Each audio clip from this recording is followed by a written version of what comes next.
In the apocalypse, men are the most dangerous creatures alive. I move that we cast Lu Yuan out of the group to keep us sisters safe. The seventh day after darkness descended, only 19 people remained alive in the entire apartment building. Lu Yuan stood behind the iron door of the safe house, peering through the peephole at a writhing dark mass creeping slowly down the corridor. His hand was steady. The shaft of the fire axe he gripped was wrapped in blood-stained cloth strips. The cloth strips were torn from a resident's corpse during their breakout from the 17th floor the previous day. "You look worn out, Xiao Yuan."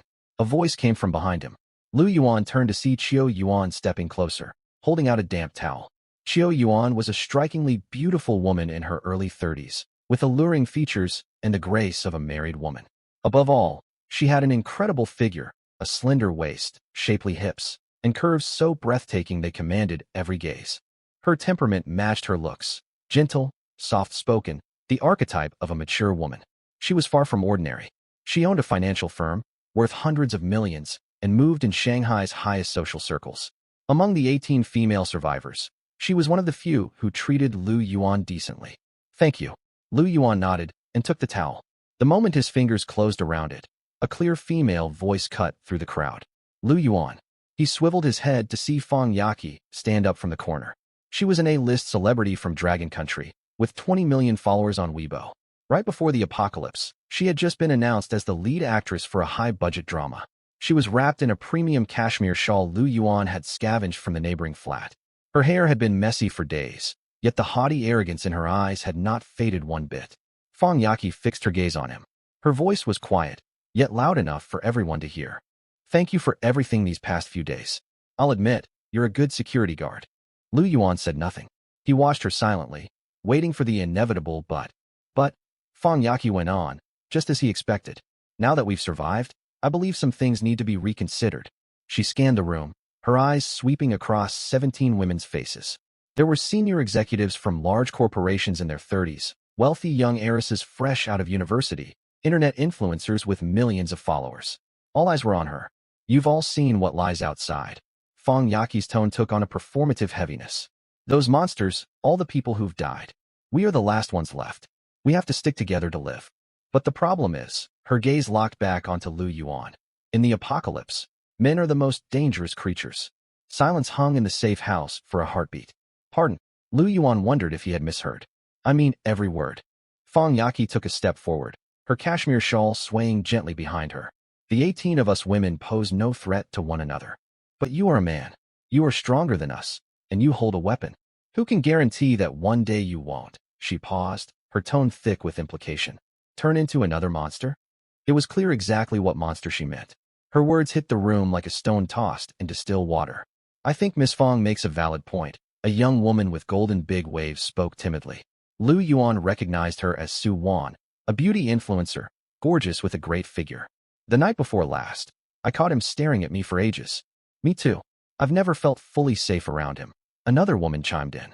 "What's more, he's just a security guard. He was never part of our social circle. Why obey him?" Lu Yuan stood by the doorway, still clutching his axe. A bitter laugh rose in his throat. 7 days earlier, on the first night of eternal darkness, screams and the sound of tearing flesh echoed across the residential compound. He had sprinted out from the security booth, swinging his baton to beat back 2 monsters lunging at residents. After that, he had led these 18 women upward floor by floor. They seized their first stock of supplies from the property office. They cleared all shelves from the 5th-floor supermarket. When 3 monsters trapped them on the 8th floor, he stayed behind alone to hold them off so the women could flee. The unhealed gash on his back was left by a claw. The claw had aimed straight for Fang Yaqi. And now, Fang Yaqi stood before him, her refined face familiar to audiences nationwide, and declared calmly, "I propose that Lu Yuan leave our group for the safety of all sisters." She turned to the others once she finished speaking. "All those in favor, raise your hands." 1, 2, 3. Lu Yuan watched hands lift one after another, like rotting figures in slow motion from a zombie film. When he counted, 15 out of 18 women had voted yes. Only Qiu Yuan and 2 others kept their hands down. 15 against 3. There you have it. Fang Yaqi tilted her chin upward slightly. "This is the collective decision. Lu Yuan, you are a man. The outside world suits you better. We will set aside a share of supplies for you. You can leave now." She spoke as if granting him an immense favor. Lu Yuan remained silent for a long time. He glanced down at the axe in his hand, then at the pile of supplies. Then he lifted his head, his eyes as calm as stagnant water. Very well. The iron door slammed shut behind him, and Lu Yuan caught the first snicker. Finally, he's gone. Fang Yaqi's voice seeped out through the crack, like a snake flicking its tongue. I haven't slept properly these days. Always terrified I'd wake up to see a shadow looming by my bed. Now we don't have to fear anymore. Same here, Suwon replied right after, adopting the over-dramatic tone she used on live streams. You have no idea. Every time I went to the corner to change clothes, I felt eyes boring into my back. Ugh, a lowly security guard thinking he can reach for swans. Don't be harsh, Won. He did save us after all.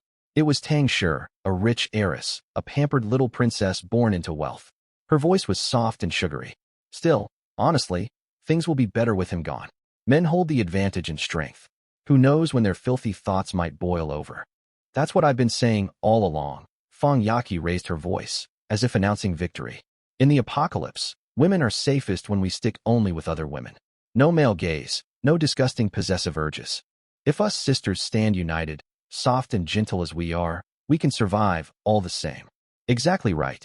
Someone echoed her, followed by a burst of feminine giggles. That security guard's out there now. The monsters will get him first. So what if they do? He's none of our business anymore. Hey, guess which floor he's on now? Do you think something's chasing him? Ha ha ha. Just imagining that scene makes me laugh. Enough. Fang Yaqi cut them off, satisfaction of a leader lacing her words. Forget about him. Let's redistribute and tally our supplies. We might even manage to live comfortably with plenty to eat and drink. From this moment, the 18 of us sisters are family. Sister Yaqi is absolutely right. We'll follow Sister Yaqi from now on. The cheerfulness from behind the iron door drifted through the thick fireproof panel, muffled, like bubbles rising from underwater. Lu Yuan stood in the dark stairwell, holding a sack of biscuits and a canteen. This was the only portion he took from their supplies before leaving. The so-called supply stockpile barely held enough food to last a week in total. He did not take more, nor did he need to. He had ample reserves hidden elsewhere. As for what awaited these women after he left, how many of the 18 would ever make it out of this building? Ridiculous. He walked straight forward. The voices behind him faded, growing blurry and distant. All that talk of male gaze, of being soft and safe together, of we can make it on our own, he heard every word and stored every one of them away. 21st floor. Lu Yuan pushed open the door to a secluded flat. The room was pitch black, nothing visible. But he did not need light. He knew every detail of this place. He walked to the wall, opened a cabinet, and pulled out a rechargeable camping lantern, twisting the switch to turn it on. Warm yellow light flooded the living room. Lu Yuan set the lantern on the coffee table and straightened, surveying the scene before him. Cardboard boxes lined 2 neat rows. 6 cartons of bottled water were stacked up. Large storage bags held compressed biscuits and ham sausages. There were cans, self-heating rice meals, vacuum-packed marinated eggs, plus iodine, gauze and fever medicine he had scavenged from the pharmacy next door. These were Lu Yuan's private reserves. The supplies Fang Yaqi's group had access to amounted to roughly 1/4 of what lay here. The remaining 3/4 were hidden inside this flat. Lu Yuan had long realized he could not rely on those women, so he had prepared thoroughly. From day one, he knew they were not on the same path. Fang Yaqi in particular had always looked at him with condescending scrutiny. He had seen that look countless times, on the faces of residents entering and exiting the compound gate. That was how people saw security guards. So he had kept a backup plan. He never expected to need it so soon. Lu Yuan walked over to the stack of cartons in the corner, bent down, and dragged a folding chair out. He unfolded it beside the coffee table and sat down. He pulled the packet of compressed biscuits out of his pocket, tore it open, and took a bite. Dry, tasteless, almost like chewing cardboard. The reason he had saved those women in the first place was simple.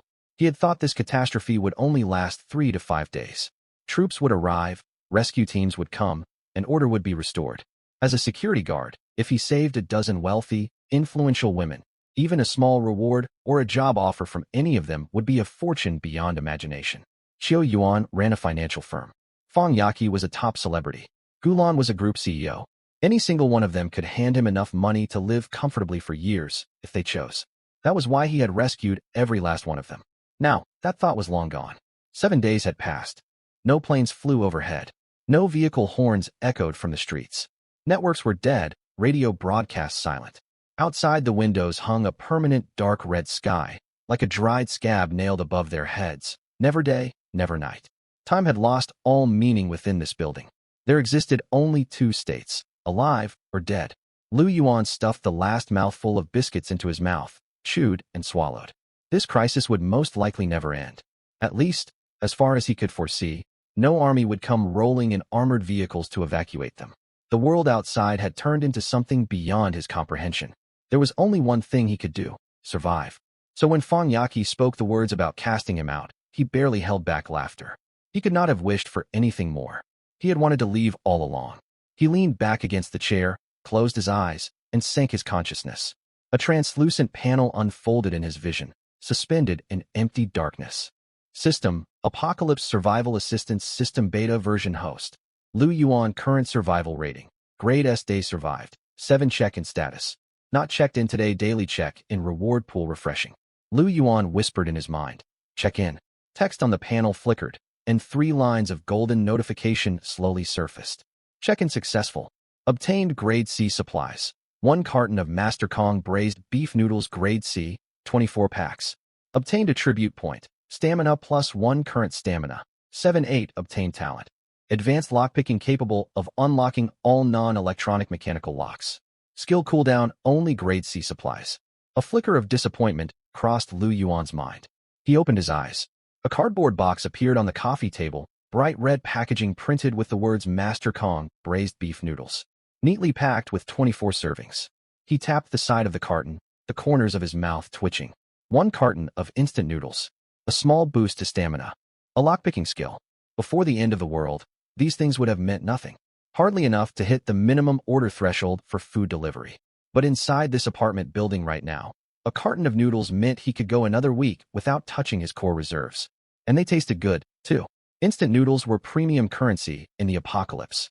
Extra stamina meant he could climb from the ground floor all the way to the 21st floor without gasping for breath 3 extra times. As for advanced lockpicking, he glanced toward the front security door, then thought of all the locked flats.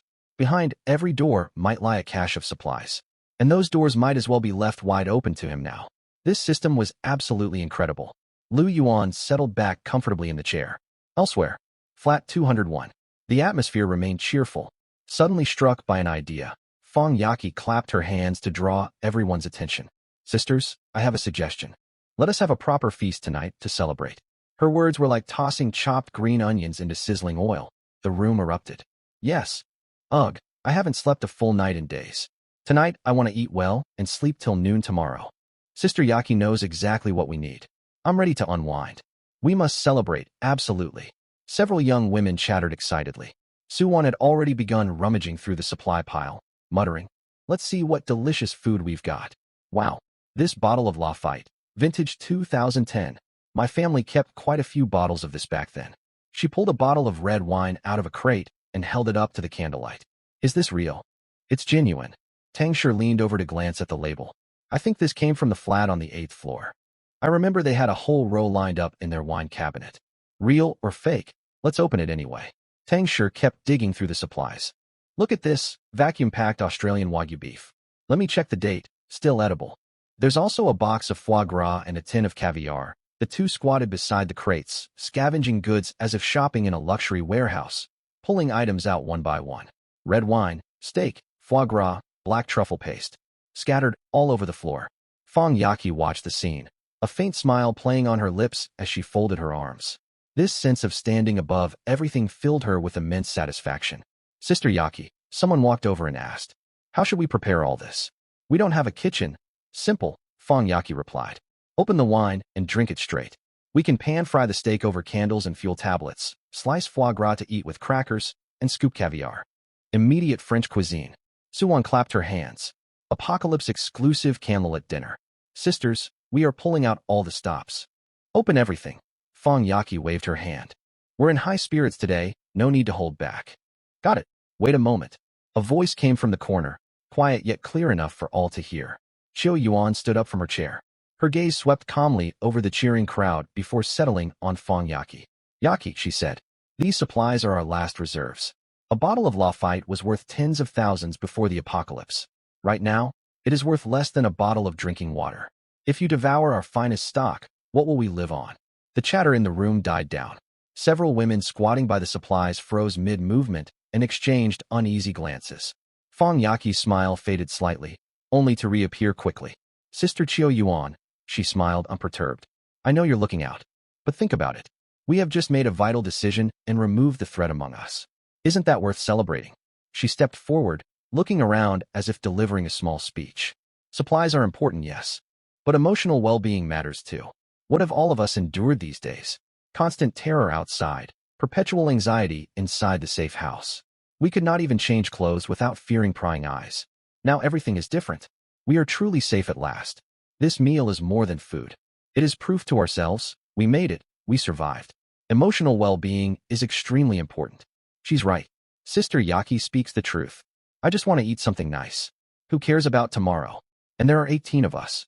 If we work together, how can we fail to survive? Voices of agreement rose one after another. Suwon had already pulled the cork from the wine bottle. Rich wine aroma filled the room. Tang Shi knelt on the floor, frying steak on a small metal tin over candle flames. The sizzle of melting butter sounded mouth-watering. The foie gras had been sliced and laid out on a chopping board, beside a half-open tin of caviar. Delicacies usually only seen in high-end restaurants were heaped all over the coffee table. Bathed in candlelight, the spread looked surprisingly authentic. Qiu Yuan watched the scene. Her lips parted as if she wanted to say something, yet she let out a sigh. She said no more. She sat back down, but a faint, strange glint flickered across her beautiful eyes. Her mind drifted back to the look Lu Yuan had worn before leaving. There was no anger, no hurt, not even a hint of disappointment to be found. That gaze was like a pool of water, unfathomably deep, with no visible bottom. He had left far too calmly. It was not as if he had been driven away. Rather, it felt as though he had chosen to leave of his own accord. Qiu Yuan pushed the thought down deep inside her and kept it to herself. The candlelit dinner continued. The steak was finished. The wagyu, cooked to medium rare and served with foie gras and black truffle sauce, carried a faint Michelin air. After several glasses of red wine, rosy tints crept onto everyone's cheeks, and their voices grew louder than before. But the peace did not last. One last piece of steak remained on the plate, pre-cut, roughly 2 fingers wide, resting on aluminum foil. Lin Muxue and Qin Yi reached out with their forks at exactly the same time. The tips of their cutlery clinked sharply. Lin Muxue paused and glanced up at Qin Yi. Qin Yi met her gaze. Neither withdrew her fork. Both were wealthy young ladies, pampered princesses who had grown accustomed to getting their way at home. Neither was willing to back down. I saw it first, Lin Muxue said. I extended my fork first, Qin Yi replied. Your fork moved faster, but I'd already set my sights on it long before. What good is spotting it? I had my eye on the whole steak. Does that mean you shouldn't eat any? They volleyed words back and forth. At first the others watched on in amusement and tried to mediate with laughter. Once they realized the argument was genuine, the smiles faded. I haven't had a single hot meal in 3 days, Lin Muxue said stiffly. Let me have this last piece. Who hasn't endured these past 3 days the same way? Qin Yi refused to yield. You ought to give it to me. I'm 2 years younger.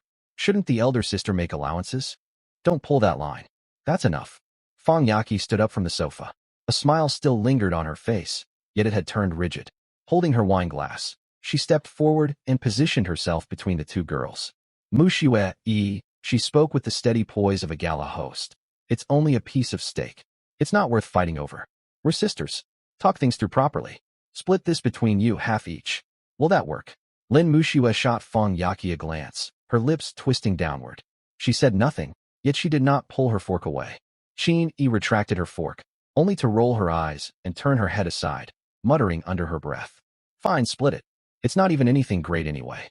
Lin Muxue's brows knitted instantly. Who are you calling nothing great? I'm talking about the steak. Why are you getting so defensive?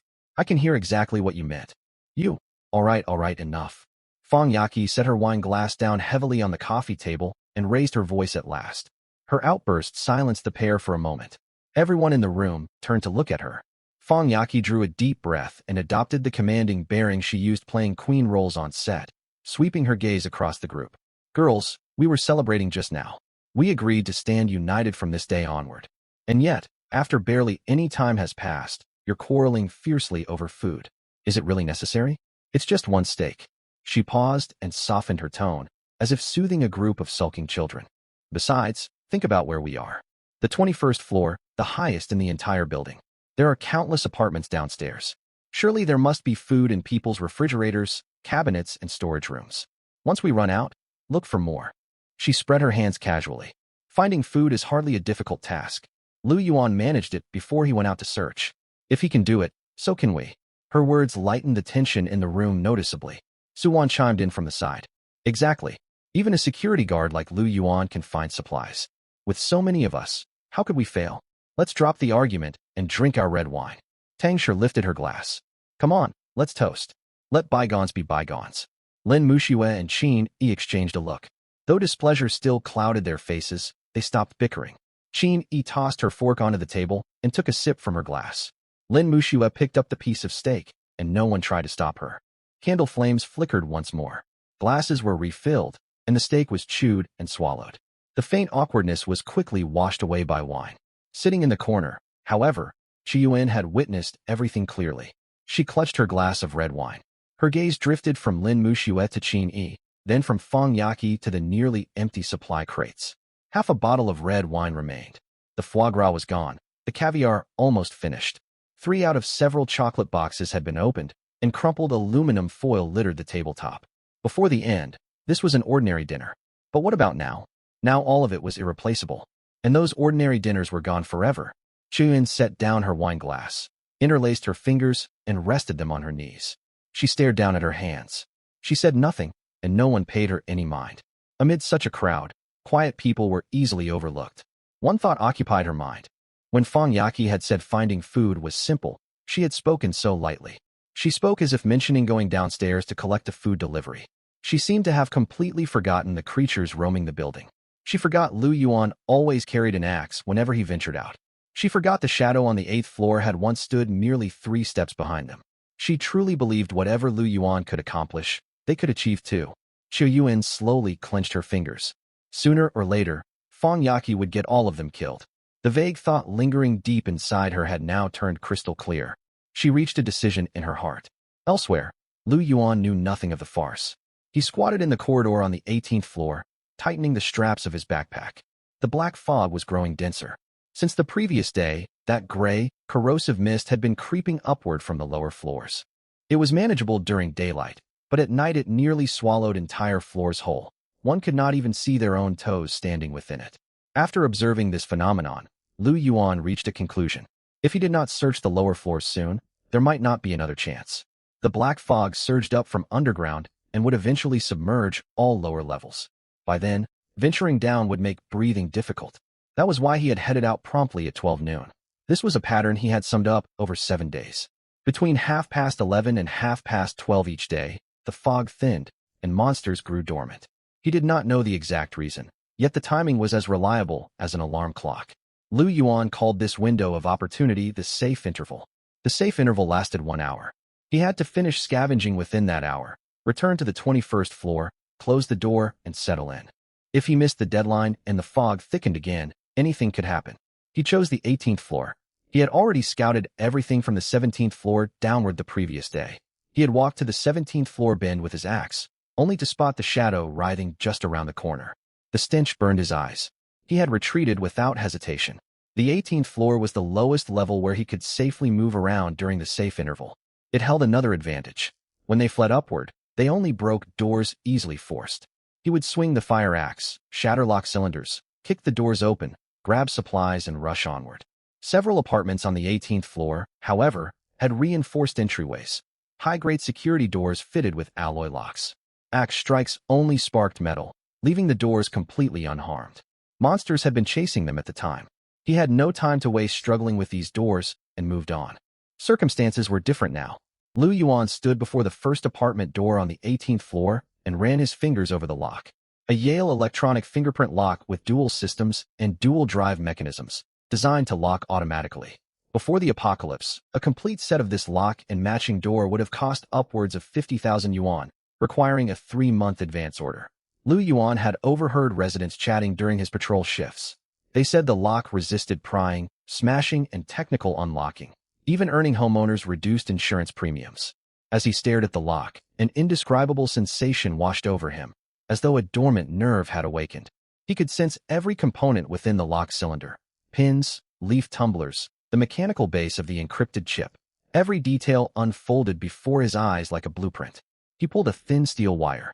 He used a wire and a small metal shim from his pocket, items he had taken from the property office toolbox. He had never known how to use them before, yet his hands moved with effortless fluidity.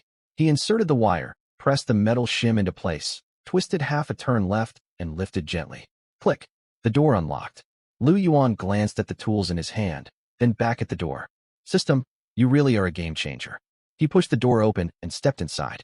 The room was pitch black, curtains drawn tightly shut. Lu Yuan pulled a small flashlight out of his backpack, switching it on. He swept the beam across the space. The living room was astonishingly spacious, roughly 70 to 80 square meters. It held genuine leather sofas, a marble coffee table, and a reproduction oil painting with a copper frame. He hurried toward the kitchen.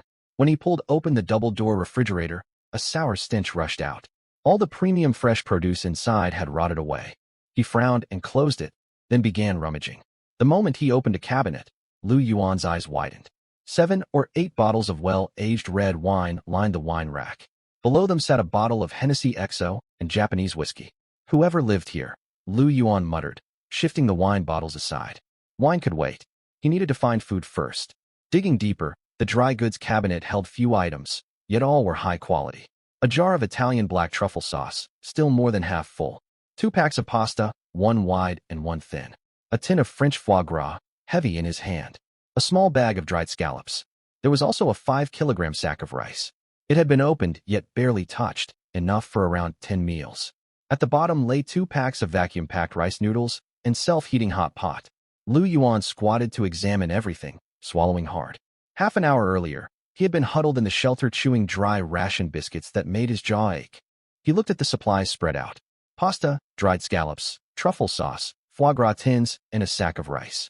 You folks were all wealthy once, he mumbled, clamping the flashlight between his teeth. Now you're all my lifesavers. He stuffed the entire sack of rice inside, took both packs of pasta, tucked the truffle sauce into a side pocket. He wrapped the dried scallops and foie gras tin in clothing and stowed them. He also took the rice noodles and self-heating hot pot. His first stop yielded decent gains. Next apartment. It required both fingerprint and mechanical lock verification. Lu Yuan worked at it, and click, the door opened. Several open bottles of red wine sat on the kitchen counter. He left them untouched. He did find 2 boxes of self-heating rice from a high-end outdoor brand inside the cabinets. Beside them stood 2 cans of instant coffee. One had been opened but still sealed, and it smelled fresh. In the corner lay an unopened box of imported chocolate. Lu Yuan packed the items. Third apartment. He did not head straight for the kitchen after opening the door. Something on the living room coffee table halted his steps. A foldable solar charging panel, palm-sized when compacted. It expanded to roughly 2 A4 sheets wide, fitted with 2 USB ports along its edge. He pulled out his cracked screen phone and plugged it in. The charging icon lit up. Though slow, it worked. Lu Yuan tucked the panel securely inside his jacket. He searched the kitchen thoroughly. All he found in the dry goods cabinet were several packs of vacuum rice noodles, 1 hot pot, and jujubes. The haul was modest, yet better than nothing. Fourth apartment, 5th, 6th. Within 1 hour, he unlocked the doors to 6 residences. Those high-security locks surrendered to him in under 2 minutes. But he dared not linger too long. Time was running out. Shortly after 12:30, the fog visibly thickened, and shadows at the end began to shift. Grabbing his supplies, he sprinted. By the time he clambered back up to the 21st floor, his shirt was soaked through with sweat, and his backpack bulged so full the zipper threatened to burst. He practically dragged himself inside. He dumped all the supplies onto the floor and collapsed onto a folding chair, gasping for breath for a full 5 minutes. The camping lamp cast warm yellow light over the pile of loot. 5 kilograms of rice, 2 boxes of self-heating rice, 2 packs of pasta, several packs of rice noodles, 3 boxes of self-heating hot pot, truffle sauce, foie gras, scallops, coffee, chocolate, jujubes, and the panel. Lu Yuan pushed himself upright using his knees, squatted beside the pile, and counted each item one by one. 5 kilograms of rice could last roughly 10 days if rationed carefully.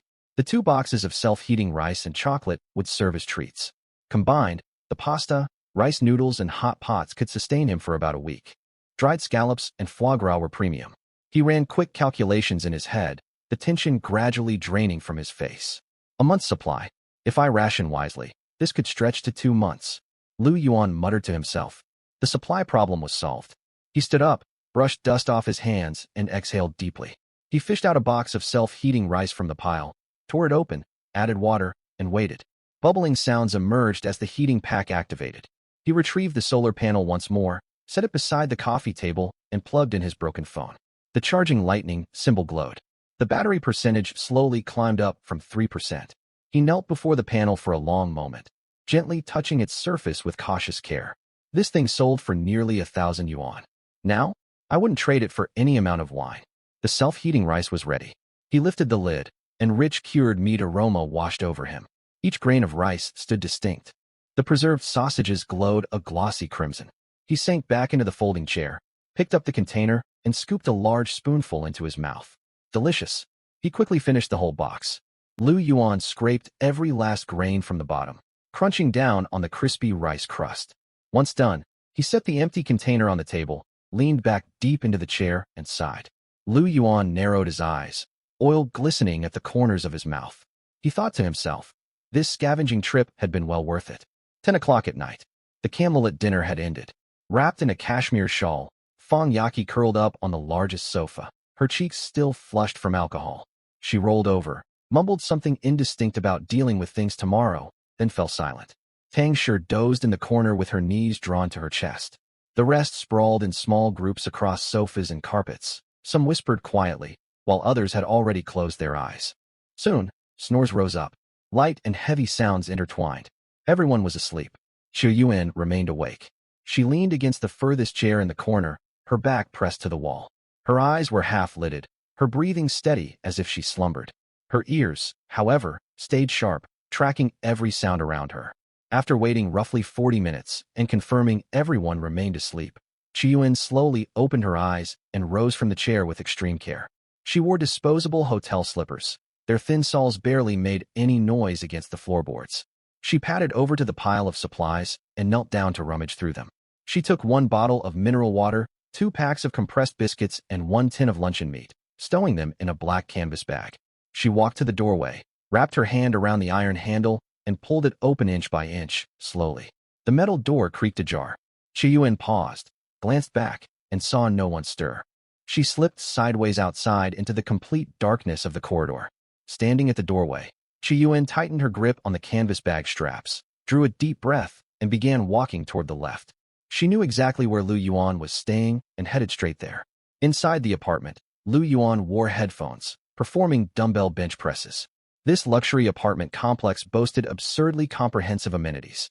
A gym sat adjacent to the residential wing, accessible by keycard, featuring treadmills, stationary bikes, a Smith machine, dumbbell racks, and a cable crossover station.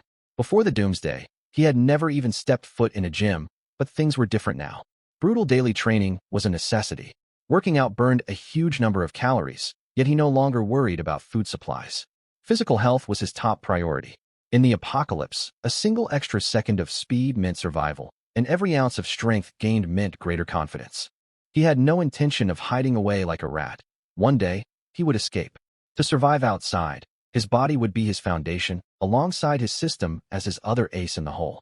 He set down the dumbbells, took off 1 headphone, and crouched to stretch. The muscles in his calves were tight. He had just pressed them gently when a faint, muffled sound reached his ears. He froze and turned his head. Tap, tap, tap. Someone was knocking at the door. Lu Yuan stiffened for a split second. He put down the dumbbells, walked to the door, grabbed the fire axe leaning against the corner, and gripped it tightly.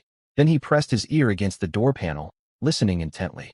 Breathing sounds came from outside. He did not make a sound, tensing his whole body like a fully drawn bowstring. If the door was smashed open the next second, he would swing the axe without hesitation. He had seen the monsters before. Some could mimic human voices, faking cries for help to lure survivors outside. Over the past 7 days, he had learned a crucial lesson. In the doomsday, verify first, act later. Never trust your ears alone. Lu Yuan, it's me. The voice came again, low and cautious. A moment later, she added softly, Are you inside? Lu Yuan blinked in surprise and peered through the peephole. The circular lens revealed a flustered face, Qiu Yuan. She stood outside the door in a dark coat, clutching a canvas bag. Her hair was messy, and she kept glancing back down the corridor, as if fearing something would follow her. Confirming it was truly her, Lu Yuan lowered the axe, unlocked the door, and pulled it open. Relief washed over Qiao Yuan the moment the door opened. Without waiting for Lu Yuan to speak, she slipped swiftly inside, her movement quick enough to stir a faint breeze. Lu Yuan stepped back to make way, quickly scanning both ends of the empty corridor. Seeing no sign of danger, he locked the door with a click. He turned to face the woman standing in the warm glow of the camping lamp. Qiao Yuan's chest rose and fell rapidly, her breathing unsteady from the tense journey through the dark corridor. Her gentle features were etched with a complex mix of panic, relief, and unyielding resolve. Lu Yuan looked at her. "What are you doing here?"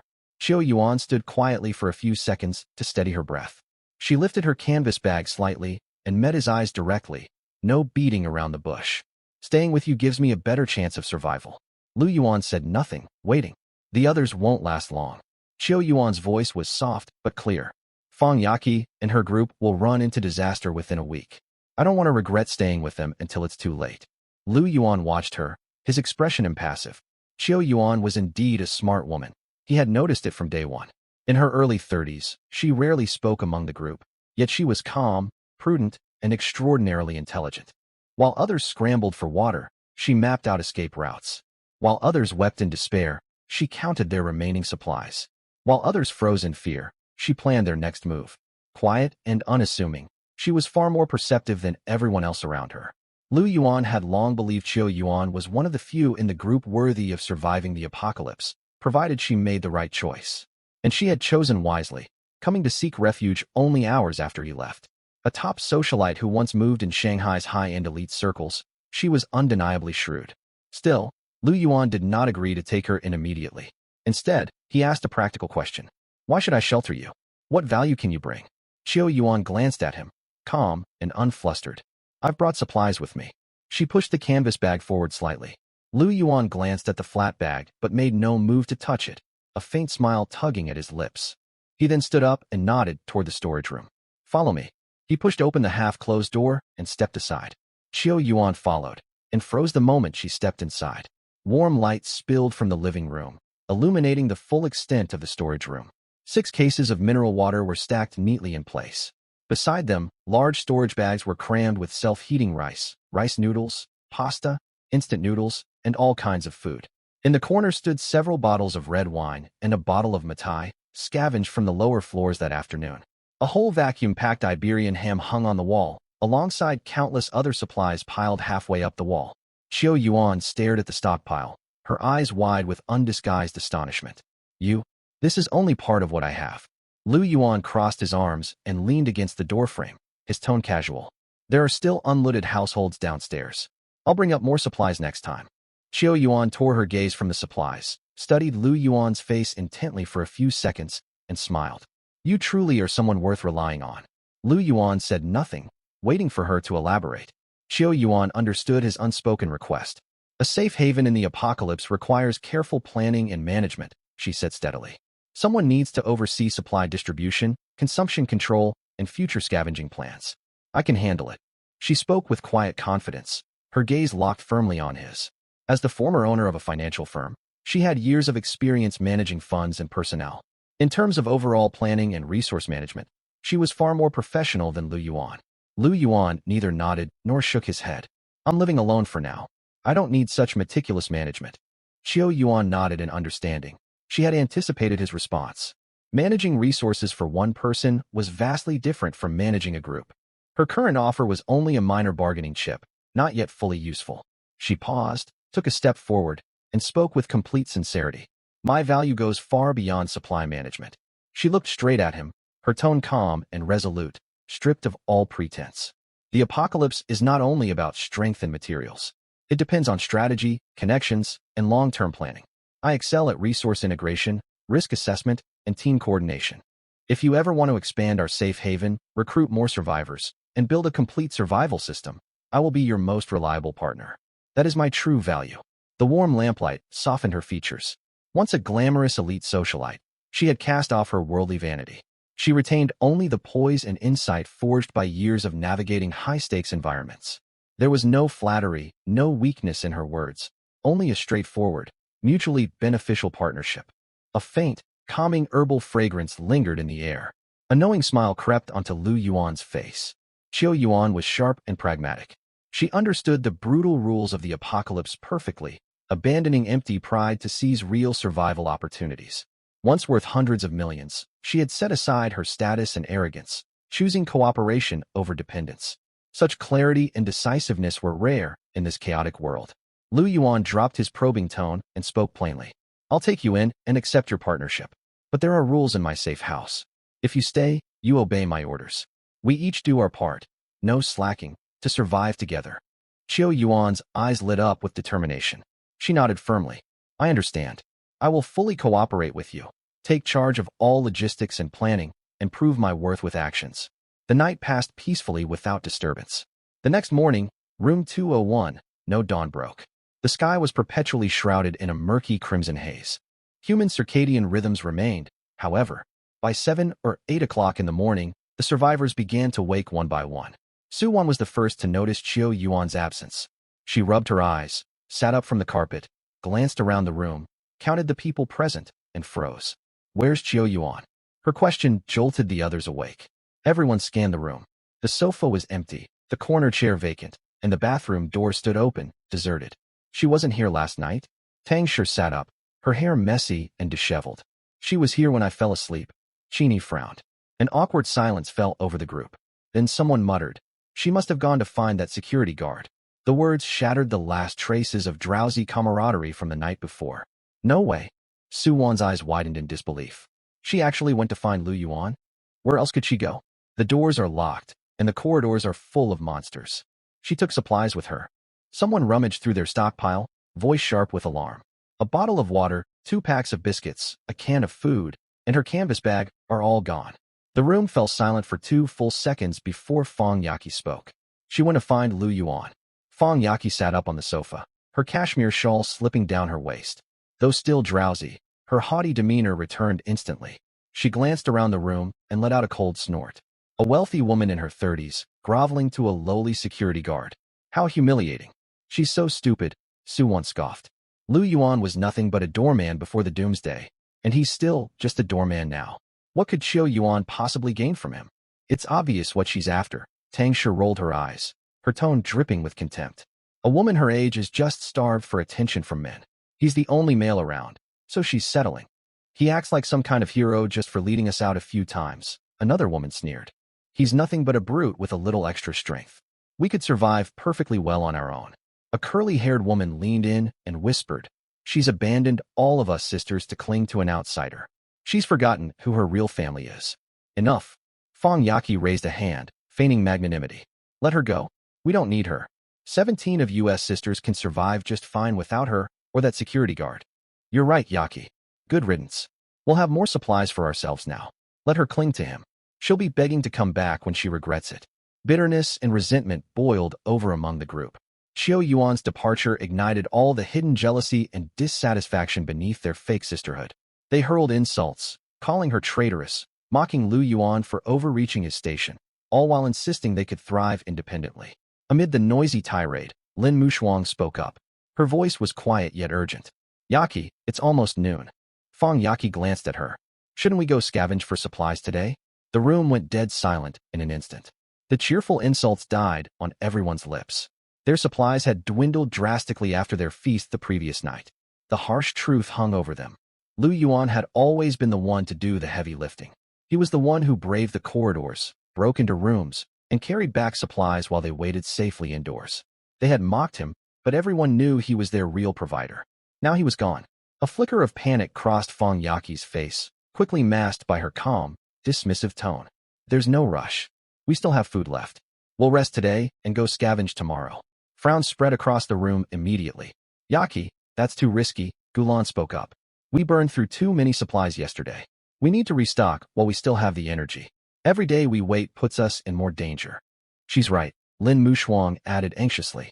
Our reserves are nearly gone. The dark fog might grow thicker any day, trapping us inside. Qin sided with them for once. We should go today while we can. I said we rest. Fang Yaqi's voice sharpened, laced with unyielding dominance. She swept her gaze over the dissenters, chin raised. If any of you insist on going, go alone. I won't stop you. Her words silenced everyone. Gulan was a manager by trade, completely unused to physical labor or facing the horrors of the corridors alone. None of the others dared venture into the monster-infested halls by themselves. Suwon stepped in to soothe the tension, her tone airy. You're all overreacting. This building is huge. There's plenty of food to find. Lu Yuan was just wasting our time with his constant scavenging. A lowly security guard can't possibly know more than us. We'll rest up and clear out the whole building tomorrow in one afternoon. Exactly. Tangshur picked up a mirror. I plan on doing my makeup today. We can't let ourselves look like monsters just because the world ended. I have foundation and lipstick too. Can I borrow your mascara? Mine dried up, but I have a new one. The conversation drifted absurdly to cosmetics. Gulan and Lin Mushuang exchanged a helpless glance, choosing to stay silent. The room filled with laughter again. The women gathered around their makeup bags, lighting a new candle whose flickering glow illuminated their made-up faces. They smiled and chatted carelessly, ignoring the horrors outside. Lu Yuan woke naturally to his internal clock. When he opened his eyes groggily, the camping lamp had long gone out.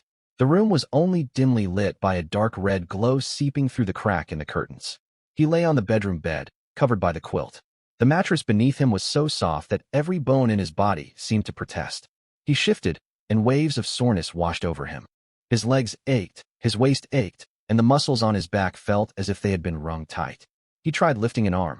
A taut, dull strain spread across his shoulders, the kind of exhaustion after overexertion. Lu Yuan lay on the pillow, staring at the ceiling and exhaling slowly. He turned his head to glance beside him. Qiu Yuan was still asleep. She lay on her side, the quilt wrapped up to her shoulders. One hand rested beside the pillow, her breathing long and steady, a faint blush still lingering on her cheeks. A strand of hair spilled across the pillow, softening her features. Lu Yuan watched her for 2 seconds before slowly sitting up and leaning against the headboard. The sheet slid down to his waist. He glanced down at his chest. Faint scratch marks ran along his arms, and a bruise marked his flank. These were the marks of last night's frenzy, from the living room to the kitchen, the gym to the bathroom, and finally onto this bed. Qiu Yuan's figure and looks were undeniably overwhelming. Those curves were honed to peak maturity. Her supple waist, her eager initiative, and the quiet, breathless, "Don't stop," she whispered through gritted teeth at times. Just thinking about it made Lu Yuan's temples throb. He hadn't fallen asleep until 4 or 5 in the early morning, and Qiu Yuan had stayed awake even later. In the end, she'd collapsed straight onto his chest, too worn out to lift her arms. They'd fallen asleep tangled together like that. Lu Yuan pulled out a cigarette, grabbed a lighter off the nightstand, and lit it. The hissing of burning tobacco sounded startlingly clear in the quiet bedroom. With the cigarette between his lips, he silently prompted sign in. Words flickered across the panel. Sign in successful. Obtained grade B supplies. Reinforced alloy set grade B $\1, including heavy-duty anti-theft door bolt, anti-pry steel strips, explosion-proof lock cylinder, window frame reinforcement fasteners.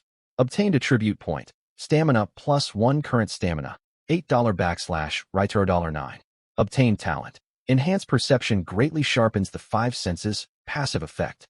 Grade B supplies? That seemed pretty good. Lu Yuan looked at the 3 lines of text, a flicker of surprise crossing his face. The next moment, a warm sensation spread from his chest, flowing through his blood vessels to every corner of his body. It was comforting warmth, and the soreness all over his body seemed to vanish. Lu Yuan sat still for 2 seconds, then threw off the quilt and jumped out of bed. Standing barefoot on the floor, he stretched his arms and legs. Strength surged inside him like a fully charged battery. He felt so energized he couldn't help bouncing lightly on the spot. Good as new again. He turned to look at Qiu Yuan, still sound asleep in bed. She must have been utterly exhausted. She hadn't woken even when he'd thrown back the covers and gotten up. In his current state, Lu Yuan was confident he could go another 100 rounds with her. Of course, he had no intention of disturbing her. He pushed the thought aside. She was far too tired and needed rest. Lu Yuan turned his attention to the supplies he had just received. A large toolbox had appeared on the living room coffee table. He opened it. 4 thickened steel strips, 2 sets of explosion-proof lock cylinders, a box of door bolt fasteners, several window frame reinforcement fittings, plus a rechargeable electric drill and matching expansion bolts. These materials were enough for him to reinforce the shelter from the inside out. Even if whatever lurked outside rammed against the door later, they wouldn't break through quickly. At the same time, he could feel his senses shifting. Faint noises grew sharp and distinct. He could hear wind rushing through a broken window on some floor outside, the whistling sound as air squeezed through cracks in the frame. He would never have noticed such sounds before. Now every one of them reached his ears. Lu Yuan stood in the living room, focused, then opened his eyes. System, you're a lifesaver. Once he'd composed himself, he checked the time, 10:30. There was still an hour and a half until the 12 noon window. His stamina had fully recovered after the sign-in, all weariness swept away. Qiu Yuan would likely sleep straight through until the afternoon. Perfect timing. Lu Yuan walked back into the bedroom and leaned down to pull the quilt higher over Qiu Yuan, covering her exposed shoulders. He then turned and left the bedroom, taking his coat from behind the door and slipping it on. Backpack, flashlight, steel wire, thin metal sheets, fire axe, steel pipe. He strapped each item securely. He checked his gear by the doorway, then pulled open the door, slipped outside sideways, and closed it gently. The corridor was engulfed in darkness. When Lu Yuan reached the stairwell, he closed his eyes to sense his surroundings. His hearing was vastly more sensitive than before. On the 19th floor, something moved slowly. It produced the rustle of fabric dragging across the ground. From the stairwell on the 17th floor came an almost imperceptible rhythm of breathing, as if some creature slumbered there. But between the 18th, 19th, and 20th floors, nothing blocked his path. Lu Yuan opened his eyes, gripped the fire axe tightly, and headed down. Let's go. Time to harvest more supplies. The 18th floor remained normal.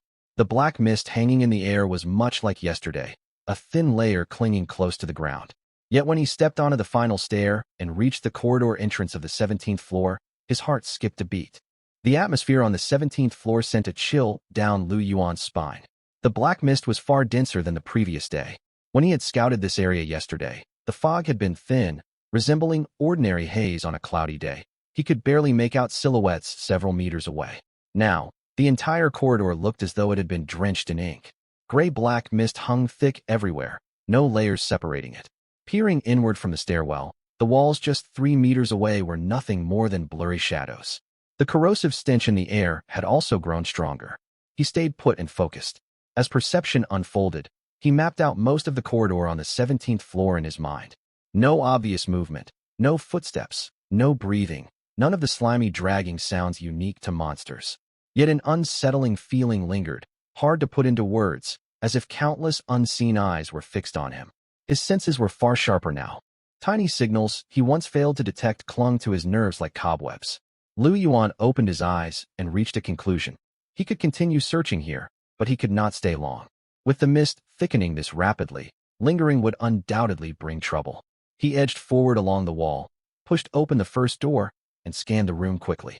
Inside the bedroom nightstand, he found an unopened box of vitamin tablets. Beneath the TV cabinet, he touched 2 strips of batteries, roughly 8 or 9 cells in total. In the kitchen, he discovered nuts and milk. The milk was past its printed expiry date, but after sniffing it, he confirmed it hadn't spoiled and was still drinkable. Second household.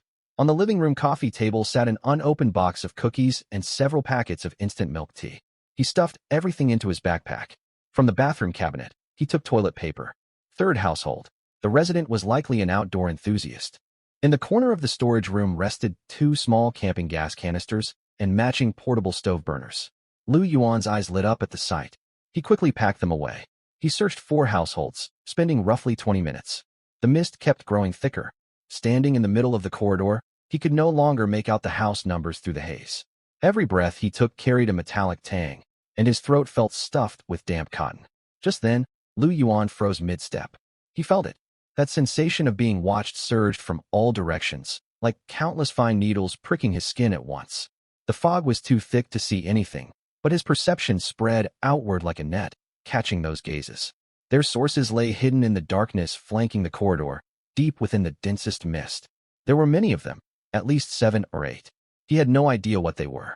What made Lu Yuan's back turn cold was that they did not move. Those stairs simply hung suspended in the thick fog, fixed silently upon him. No breathing, no footsteps, no growls, only steady, unwavering focus. It was as if a row of cameras were aimed straight at him. Lu Yuan could sense them standing there, their outlines concealed by the black mist. He could not see them, yet he knew they were present. This complete stillness was far more terrifying than being chased. He slowly stepped backward. The intensity of the gazes neither rose nor fell, pressing against his perception with the same weight. He kept retreating. Once he reached the stair entrance, he stopped moving slowly. Turning around, he sprinted upward 3 steps at a time. He raced back to the 21st floor in little time. He burst through the door into the shelter, locked it, and leaned against the panel gasping for breath. His shirt was soaked through with sweat. The metallic taste lingered in his throat. He swallowed repeatedly to ease the discomfort. He closed his eyes and sensed the surroundings. The feeling was gone. Lu Yuan remained leaning against the door for a long while until his rapid breathing steadied. He glanced down at his backpack. Vitamin tablets, batteries, nuts, 2 cartons of milk, cookies, instant milk tea, toilet paper, 2 camping gas canisters, and 1 portable stove burner. It was a decent haul. Rationed carefully, it would sustain him for 8 to 10 days. He walked over to the coffee table and laid out every item one by one. Then he sank into the folding chair, clutching the stove burner in his hand, his mind still lingering on those shadowy presences in the thick mist.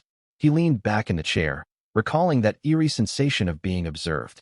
There had been no hostility, no killing intent, only watching, like an audience gathered outside a cage, quietly and patiently observing the creature trapped within. I can't go down to the 17th floor anymore. From now on, the 18th will be my limit. Lu Yuan was about to get a glass of water when a fragrant aroma drifted into his nostrils. The savory sizzle of fried food mixed with chopped green onion drifted over from the kitchen. He camped, walked forward, and pushed open the half-sliding kitchen door. Qiu Yuan stood with her back toward him. Blue flames from the portable gas stove lapped the bottom of a frying pan. 2 slices of ham sizzled inside, alongside an egg. The egg white had set, its edges lightly browned. She wore an apron, dug up from somewhere, light blue floral fabric tied into a bow at her waist. She had also changed clothes, light blue casual homeware woven from cotton and linen. Her sleeves were rolled up to her forearms, and the loose neckline exposed her collarbones. Her messy hair from the previous night was now braided into a single plait, falling over one shoulder, swaying gently. Lu Yuan stood in the doorway watching for 2 seconds. A woman in her early 30s, naturally curvy, the homeware clung to her frame in eye-catching lines. Yet as she bent to tend the fried egg, her movements were soft and gentle. With the braid resting against her shoulder, she radiated domestic warmth. Even dressed like this, Qiu Yuan's poise as an elite socialite could not be hidden. Instead, it created a striking contrast. Lu Yuan walked up behind her and slipped his arms around her waist. Qiu Yuan let out a soft gasp when he embraced her, the spatula halting mid-motion. But she quickly recognized him from the pressure and warmth of the hug. She turned her head slightly, not pulling away, and asked gently, "You're back. Did you run into any danger?" She continued flipping the ham, and the concern in her voice was impossible to mask. She understood better than anyone that Lu Yuan was her only hope. If something happened to him, she would not survive 2 days alone in this building. "I'm fine." Lu Yuan rested his chin on her shoulder, breathing in the scent of shampoo in her hair. After a brief pause, he added heavier context. "But things are likely going to grow more dangerous.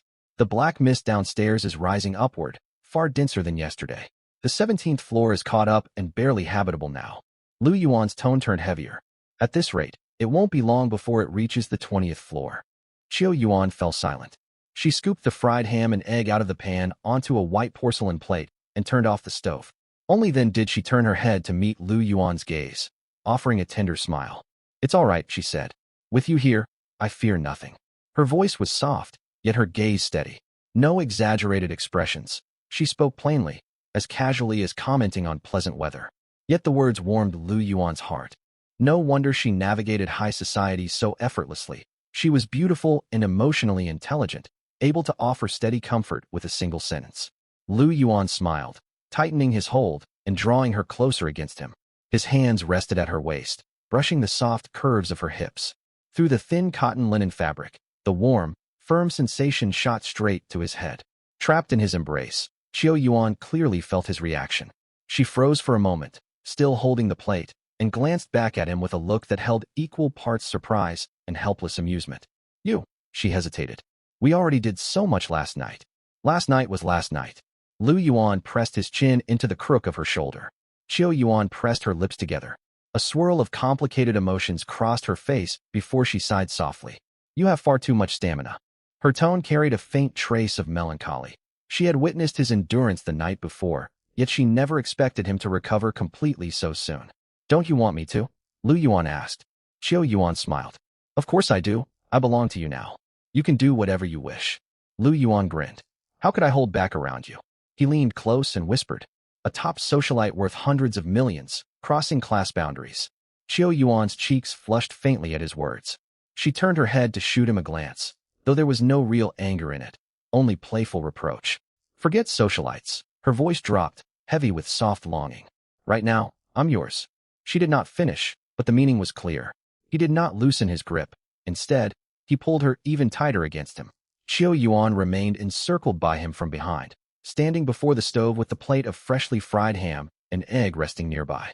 Moments later, Qiu Yuan bent forward slowly over the kitchen countertop. Elsewhere, apartment 201, a full day of rest had passed. No one stepped outside to scavenge supplies. 17 people huddled inside the 200-square-meter apartment, each trying to pass the increasingly tedious time. I want to take a shower. Suwon's words brought a moment of silence. She stood by the bathroom doorway, golden wavy hair falling over her shoulders. Her makeup was carefully touched up, lipstick freshly reapplied. But her expression was sour. Frowning, she repeated herself in a tone of exasperation. I haven't bathed in 3 days. I feel terrible. I'm showering today. We don't have running water. Qin Yi replied, leaning against the opposite wall and clutching a half-empty bottle of mineral water. Look at the taps. The supply cut off ages ago. Use bottled mineral water then. Suwon said matter-of-factly. We still have several cases, don't we? Qin Yi frowned. This suggestion struck her as completely unreasonable. That water is for drinking, she said. You want to shower with mineral water? How many bottles would one bath take? An entire case wouldn't suffice. What will we drink once it's gone? We can't just waste it. Can't we just find more water once we run out? Suwon waved her hand.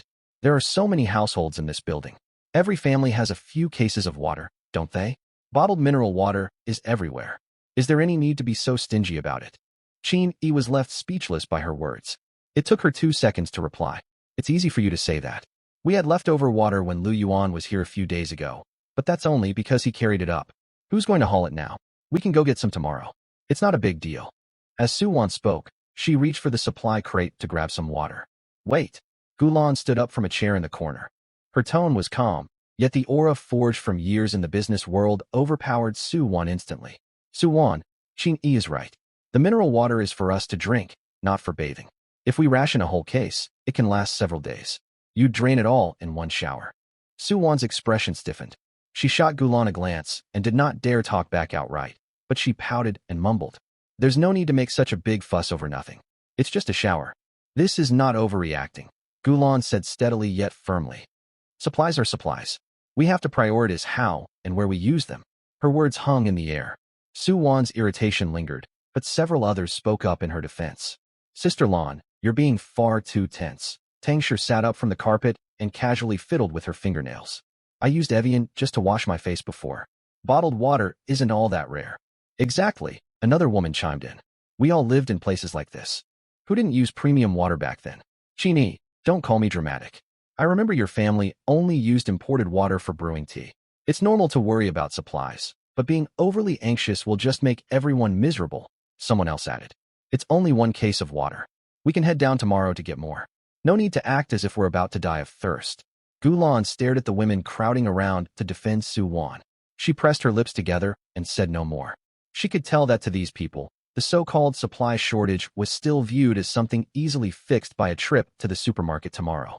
They kept saying they would look for water tomorrow, yet none of them knew what conditions were like downstairs. Fang Yaqi had been leaning back on the main sofa listening all this time. Once the arguing died down, she spoke slowly. All right, everyone, stop fighting. She sat up straighter, adjusted her shawl, and swept her gaze across the room.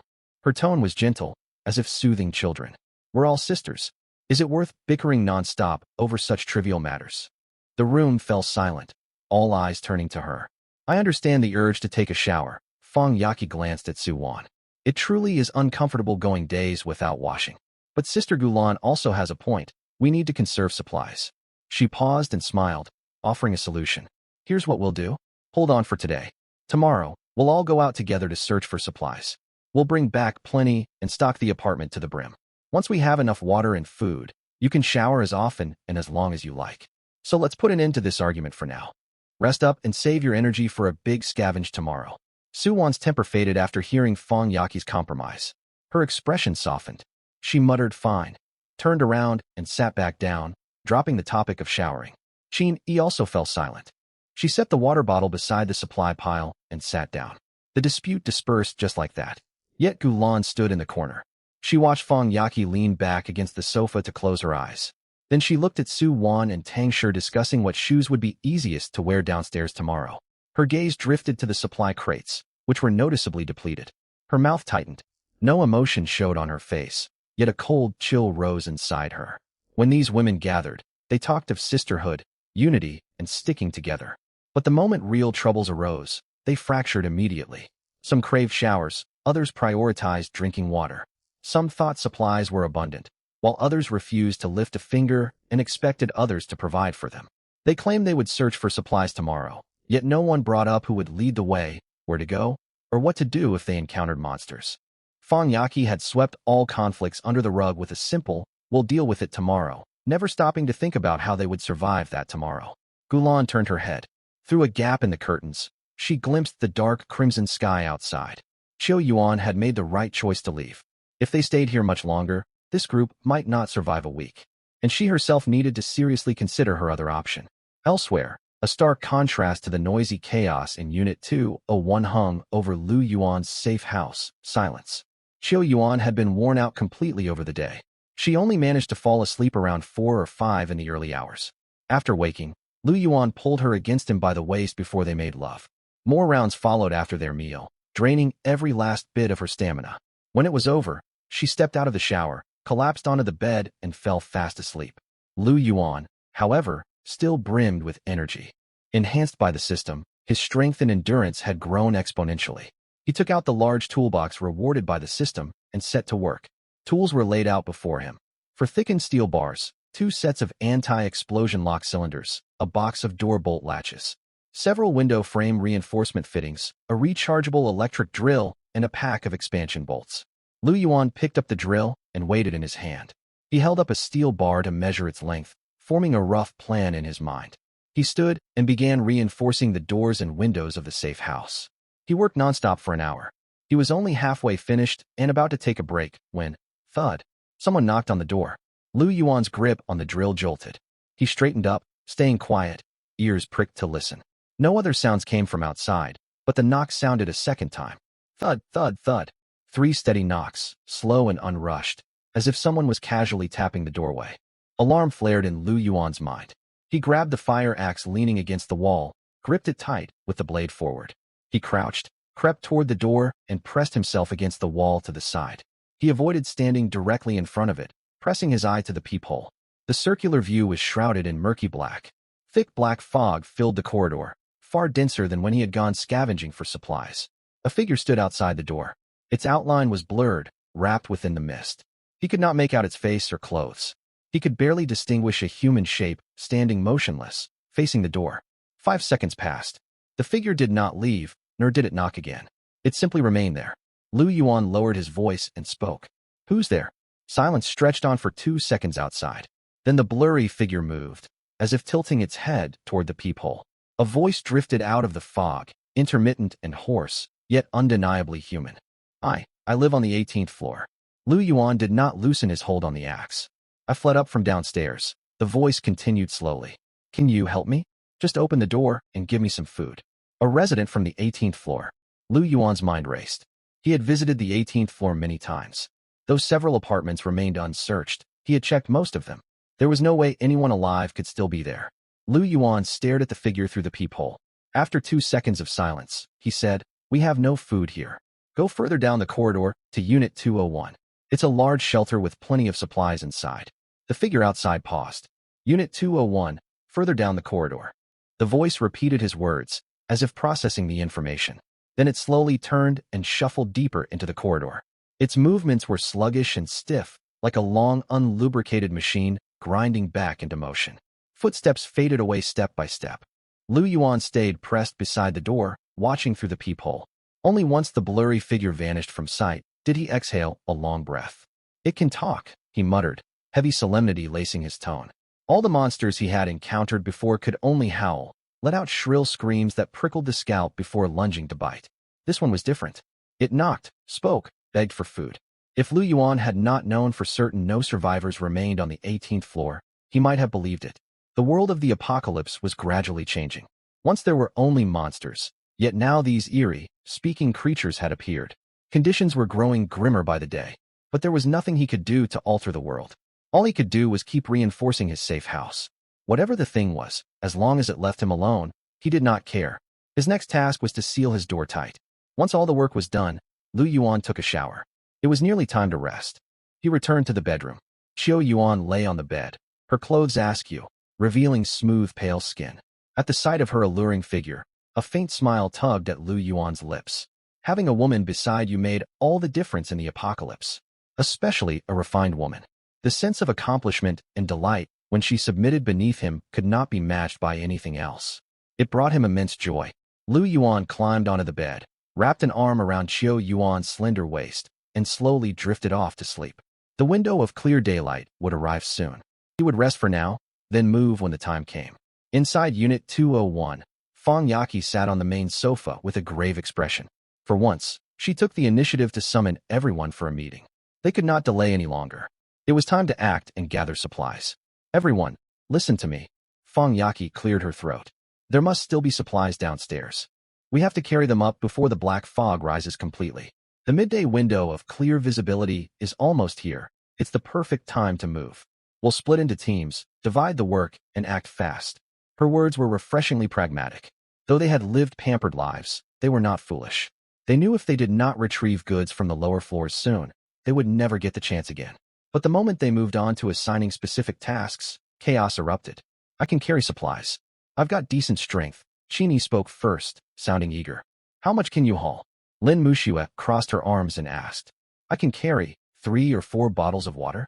3 or 4 bottles. Are you joking with me? Lin Muxue widened her eyes. If we only bring up that little per trip, how many times will we need to head down? Well, then you carry them. If you're so capable, you go. I never said I wouldn't. I'm talking about efficiency. You have no right to plan anything. You haven't even seen what downstairs looks like. Enough? Fang Yaqi raised her hand to cut them off. Muxue, you and Qin form a team to transport supplies. Sister Yaqi, Lin Muxue instantly softened her tone, speaking in a coaxing whine. I barely slept last night. My legs feel weak. Can I be the navigator? I have a good sense of direction.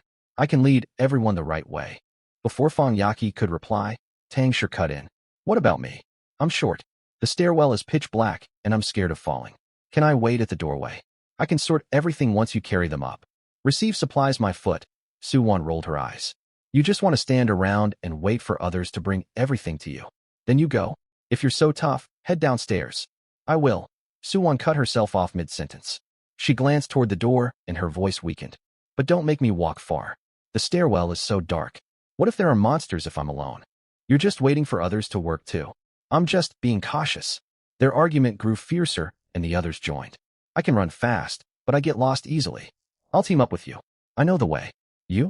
Yesterday you wandered into the bathroom and couldn't find the exit. The bathroom door got stuck, that's all. My back hurts. I can't lift heavy things. What's the point of you coming down then? Sightseeing. I can cheer everyone on. Cheering won't stop us from starving. The room erupted into overlapping chatter. More than a dozen women spoke at once, their voices buzzing louder than a market square. Some wanted to bring backpacks. Others mentioned trainers, yet none had any with them. One woman suggested twisting bed sheets into ropes to hoist supplies upward, but the idea was immediately rejected. No one knew how to tie proper knots. Fang Yaqi sat on the sofa. Her expression stiffened bit by bit. She tried shouting for quiet, telling everyone to listen and organize teams, yet her voice was drowned out by louder bickering every time. Gulan sat in the farthest corner, knees pulled to her chest, watching the spectacle without bothering to speak. She watched them argue for nearly half an hour. Not a single task had been assigned. A heavy weariness washed over her, not physical exhaustion, but the draining feeling of watching a crowd circle an empty pot, heatedly debating whether to use an iron spoon or wooden spoon to serve rice. Before they could reach any conclusion, a knock echoed. Thud, thud, thud. The sound was soft, yet startlingly clear amid the raucous noise, like a pin pricking a balloon. Falling silent in an instant, everyone twisted toward the doorway, faces filled with surprise. Who could be knocking at this hour? It must be Qiu Yuan, Suwan guessed. She jumped to a conclusion, a mocking smirk tugging at her lips. She couldn't survive over at Lu Yuan's place, so she's slinking back to beg us. Really does sound like it, Tang Shi replied lightly. I told you so. What can a lowly security guard protect her from? He must have grown bored of her and thrown her out. They call her a top socialite in Shanghai, worth hundreds of millions, yet she has no common sense at all. She only had 2 packs of biscuits and 1 bottle of water. Lu Yuan must have stolen her supplies. She starved enough to come crawling back. TSK, she left so resolutely before, and now she returns just as quickly. This kind of woman only comes to her senses after being tricked by a man. Should we even let her back in? Absolutely not. Turn her away. The group traded mocking remarks, growing more carried away. A woman with long curly hair stood and walked toward the door, reaching for the doorknob. I'll open it and see. Her face must be a sight right now. Wait. Gulan strode over and caught her wrist. Her touch was gentle yet unyielding, pulling the hand away from the knob. Don't open it yet. Gulan lowered her voice, her expression stern. What if it's a monster? Let's check first. Her words hit them like a bucket of cold water. Several women fell silent. They exchanged glances, the excitement of anticipating someone's misfortune fading. Over the past 2 days, they had busied themselves with candlelit meals, makeup, gossip, and quarrels, nearly forgetting what the world outside was really like. They had forgotten the sounds of predators hunting, the screams drifting up that night. They had almost forgotten they lived through an apocalypse. Gulan's reminder snapped them back to reality, and unease prickled every spine. Ignoring their reactions, Gulan stepped to the door and spoke quietly. Who's there? Silence lingered outside for several seconds. Then a hoarse voice drifted in.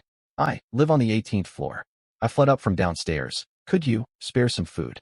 A resident from the 18th floor? Fang Yaqi spoke up. She held herself with the authority of a leader, her tone probing. Are you a man or a woman? The voice outside stalled, as if caught off guard by the question. It took a long time to reply. Suwon cut in immediately. Does it even need asking? That voice is clearly a man's. Her comment ignited an uproar among the sisters. A man? We cannot let him in. Exactly. One Lu Yuan is already more trouble than we can handle. Men are the most dangerous in the apocalypse. Anyone can pretend to be helpless. We have no idea what he would do once inside. We learned our lesson. No men allowed. Fang Yaqi nodded, cleared her throat, and called toward the door. If you're a man, leave at once. This is an all-female shelter. We do not take in any men. Go look elsewhere. Silence descended over the other side of the door. It lasted a very long time. It had been so long that those inside the room began to wonder if he had already left. Then the voice spoke again, slower this time, as if weighing every single word carefully. Actually, I'm transgender. A beat of silence fell. Even though I appear male on the surface, the voice went on. I have always wanted to be a woman. The words hit like a bucket of water tossed into sizzling oil, and chaos erupted in an instant. Transgender? Is that true? Tang Shi's eyes widened first. Wow, so deep down, she's always been a girl. Someone clutched their chest. That must have been so hard. A woman's soul trapped in a man's body. Isn't she a sister oppressed by a patriarchal society? She's completely on our side. Inside, she's already one of us. I used to follow a transgender content creator. She was so brave. Her spiritual awakening was truly admirable. If she identifies as a woman inside, then she is fundamentally a woman. She's nothing like those awful men. Good heavens, she climbed all the way up from the 18th floor and endured so many horrific things. Now she's standing outside the door begging us in such a humble tone. Doesn't anyone feel for her? My heart aches for her. Open the door. Don't make our sister wait out there too long. As they talked, several women surged toward the doorway.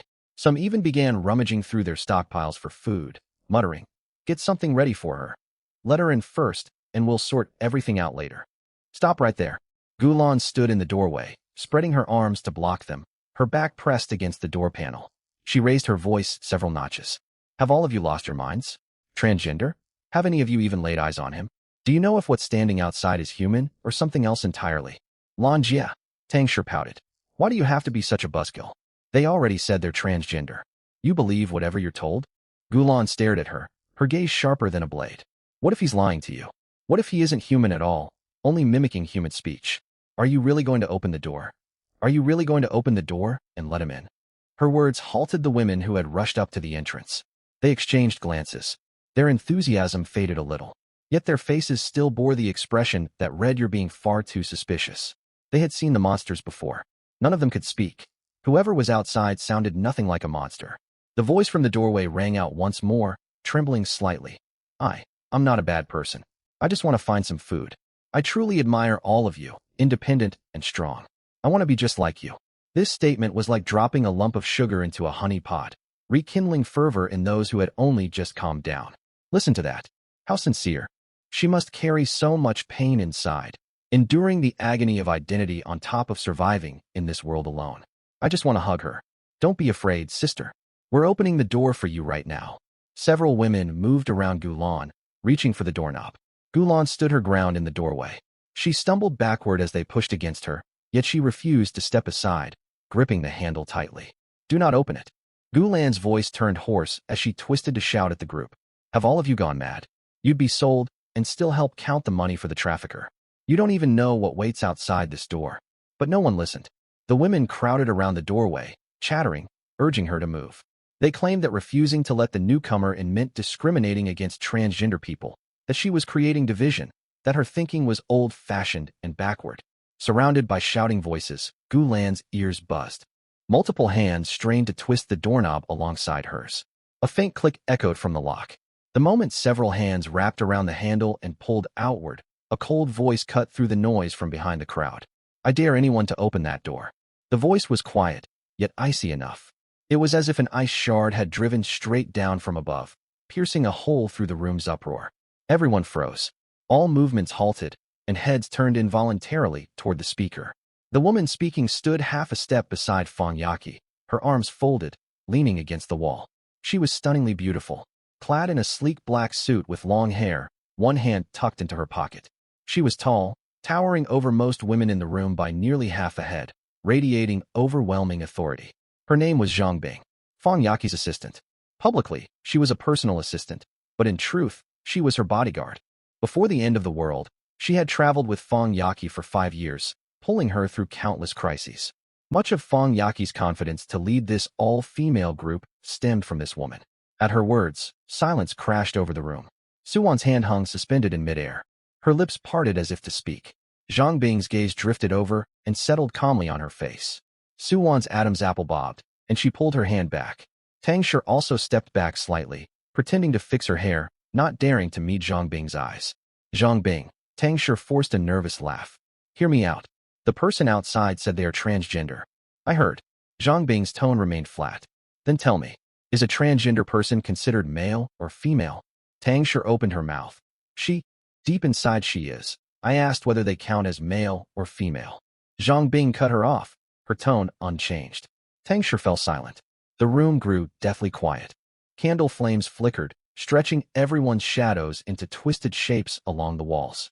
All the heated chatter about sisters, brave souls and kindred spirits was completely snuffed out by Zhang Bing's impassive face and those 3 simple questions. Fong Yaqi cleared her throat and stepped forward half a pace to stand beside Zhang Bing. She looked down at the crowd, a knowing smirk tugging at her lips. She held a smirk, as if she had anticipated this exact scene. I have said it before. Any person born male, Fong Yaqi spoke gently, yet every word was crisp and deliberate, is forbidden entry into our all-female shelter. It would be a defilement. That includes transgender people. Labels do not change anything. A man is still a man, full of cunning and unclean. She uttered the final word unclean softly, as if speaking of something beneath her consideration. Suwon stood within the crowd, her cheeks flushed. She was usually the first to heap compliments on Fong Yaqi, yet this time she could not hold back. The transgender stranger's story had struck a chord deep inside her. It reminded her of the brave creators she followed online, of the suffering that community endured from society's rejection. Yaqi Jia. She forced herself to speak, her voice reduced to half its original volume. I don't think you're right to say that. They are transgender. They are nothing like those terrible men. They have been persecuted by society and suffered enough. Isn't our all-female shelter meant to accept oppressed women? That's right, Yaqi Jia. Another woman whispered in agreement. I think Suwon has a point. They are the sisters we ought to stand up for. We can't deny someone's female identity just because of their outward appearance. How is that any different from people who discriminate against transgender people? I think we could let her come in. One more sister means more strength for all of us. The remarks drifted out haltingly. Those speaking lacked conviction, yet they voiced their thoughts all the same. Several women exchanged glances, the glow of naive compassion still lingering in their eyes. Zhang Bing said nothing. She unfolded her crossed arms and let them hang loosely at her sides. She took one step forward. Only a single step. Her sole struck the floor with a sharp, clear sound. The room instantly fell silent, as if someone had pressed pause. Suwon shrank back half a step. Those who had just voiced agreement also ducked their heads, no one daring to speak further. Zhang Bing positioned herself between the doorway and the crowd, blocking the entire passage alone. No matter what waits outside that door, she said evenly, without emotion. Anyone who tries to open it will have to get past me first. No one moved. The air remained frozen for roughly a dozen seconds. The shadow outside stayed quiet too, as if weighing its options through the wooden door. Then muffled muttering drifted through the crack beneath the frame, disjointed syllables tangled together, unintelligible. Still, the tone carried an unmistakable sense of loss and resentment. The voice faded, growing more distant. It sounded as though the shadow wandered slowly toward the far end of the corridor, talking to itself. Its footsteps dragged, heavy and lumbering, one slow thud after another, until they vanished completely after a long while. Gulan leaned back against the door, resting her full weight on the panel. She let out a long breath only once the footsteps could no longer be heard. One way or another, this crisis had passed. But if they escaped this time, what about the next? There was no telling. How much longer would this so-called all-female group manage to survive in the end times? Elsewhere, inside the shelter, Lu Yuan stuffed his last piece of gear into his backpack. He zipped it shut, stood, and tested its weight. It was not overly heavy, yet he had packed everything essential. He packed a water canteen, hardtack, bandages, rope, a steel pipe, and a fire axe. He rolled his shoulders, checking that none of his equipment hung loose, then turned toward the bedroom doorway. Qiu Yuan walked out. She had changed into new clothes. The zipper of her black tracksuit jacket was pulled up to her chest, her hair tied into a neat ponytail. She wore sweatpants and running shoes, looking a little more alert than before. Still, her complexion was poor. There was barely any color in her lips, and she took slower steps than usual. Her beautiful legs seemed weak and unsteady. Lu Yuan glanced her over and frowned. Are you sure you can manage? Do you want to rest another day? Since Qiu Yuan had come to him, he had pushed her far too hard. Time and time again. Lu Yuan had a system that boosted his stamina and sped up his recovery, but Qiu Yuan was an ordinary human woman, soft and delicate. It was inevitable that this would take its toll on her. Qiu Yuan lifted her head and forced a smile. I'm fine. I'll do anything as long as there is food to eat. That was the truth. In the end times, people would work for a single mouthful. It was the most basic rule of survival. This was where Qiu Yuan's intelligence showed. She was not pretentious or haughty. She understood what she needed to do. She also understood what she needed to give in return. Lu Yuan nodded. Let's go. Qiu Yuan breathed a quiet The two pushed open the door and walked along the corridor toward the fire escape. Lu Yuan led the way, with Qiu Yuan half a step behind him. Footsteps, one light and one heavy, echoed far through the silent stairwell. As they rounded the corner leading to the fire escape, they ran straight into a group of women. 7 or 8 women emerged from the opposite end of the corridor, walking sluggishly and scattered. Some carried plastic bags, others nothing at all. One clutched a clothes pole torn from somewhere, guarding it like a treasure. They bickered quietly among themselves about who should take which item. It was the group from room 201. Evidently, they had finally finished dawdling, reluctantly sorted out tasks, and dragged themselves outside. The two parties came face to face. Silence crashed over the corridor, the air stiffening for half a second. Fang Yaqi walked at the front. Her steps visibly halted the moment she spotted Lu Yuan and Qiu Yuan. The women behind her stopped too, every pair of eyes fixed on the two of them. Suwon was the first to speak. She leaned out from the crowd, looking Qiu Yuan up and down. Her mouth curled upward as she looked. Well, if it isn't Sister Qiu Yuan. I thought monsters had snatched you away. Turns out you threw yourself straight into a man's arms. She drew out the word sister mockingly, tilting her tone sharply at the end. Several women behind her laughed, their faces openly displaying the smug look of I knew this would happen. Tang Shi folded her arms and cut in, her gaze sweeping over Qiu Yuan's pale face. You look so washed out. Did he wear you out completely? My, a high society socialite from Shanghai with hundreds of millions to her name, reduced to this state by a mere security guard, TSK Tisk. What did I tell you? Suwon spread her hands. I said it when she left. Women in their 30s crave affection desperately. Once the end times hit, and they're loose among men, they cling right on. Just as I expected. I once thought you carried yourself with such dignity, another woman said sourly. Now, you're nothing special. A top socialite of Shanghai, running around with a security guard. How is this any different from being with a vagrant? Still claiming hundreds of millions? Who knows if that money is worth anything now? Truly used and discarded. Jeering remarks buzzed around them like flies, growing crueler by the second. The women wore excited grins, thrilled to have caught Qiu Yuan in what they saw as an embarrassing predicament, eager to mock her from head to toe. Qiu Yuan paid them no mind. She stood there, gripping the straps of her backpack, a faint smile still playing on her lips. She was a mature woman. This was the key difference between a woman like her and girls in their early 20s.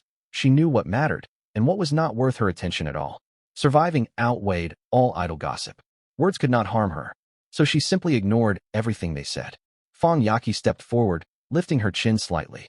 Qiu Yuan, I will give you one last chance. Turn back while you still can. Leave Lu Yuan now, and you will be welcome to rejoin our all-female group. If you persist on this foolish path, do not blame me for offering no more chances. She stood tall, her posture identical to how she had held herself accepting awards before the apocalypse, as if waiting for Qiu Yuan to bow her head and beg to return. Qiu Yuan looked at her, fighting the urge to laugh. Go back. Return to room 201 and wait to die alongside these people?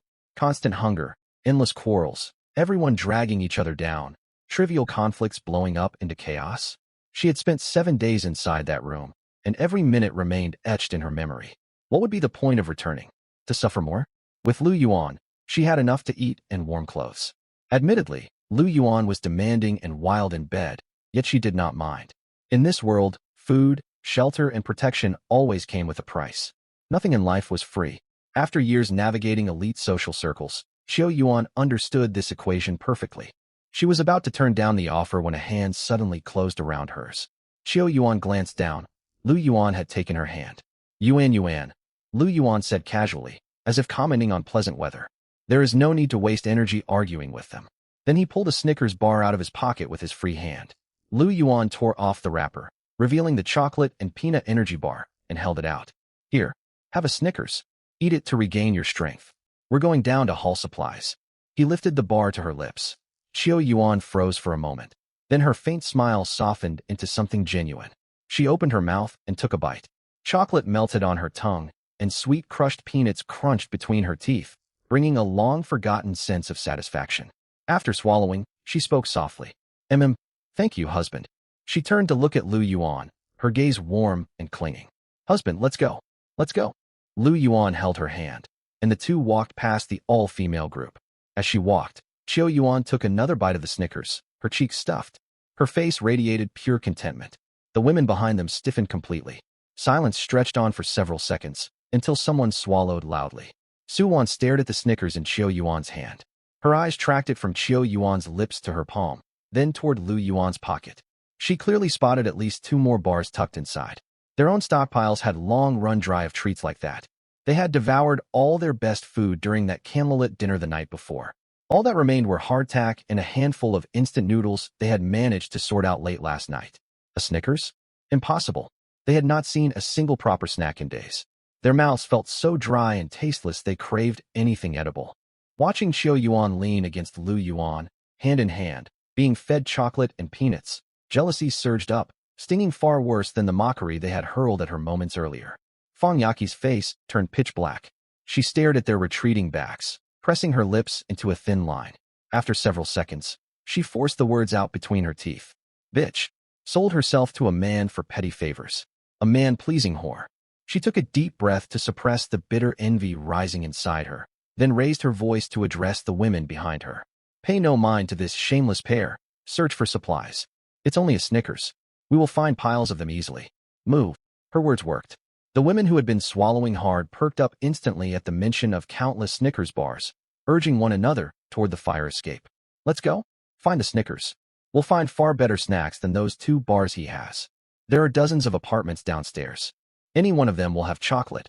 Mark my words. The crowd chattered as they flooded into the stairwell, footsteps clattering downward. Fang Yaqi marched at the front, walking quickly, as if hurrying faster would recover the dignity she had just lost. 18th floor.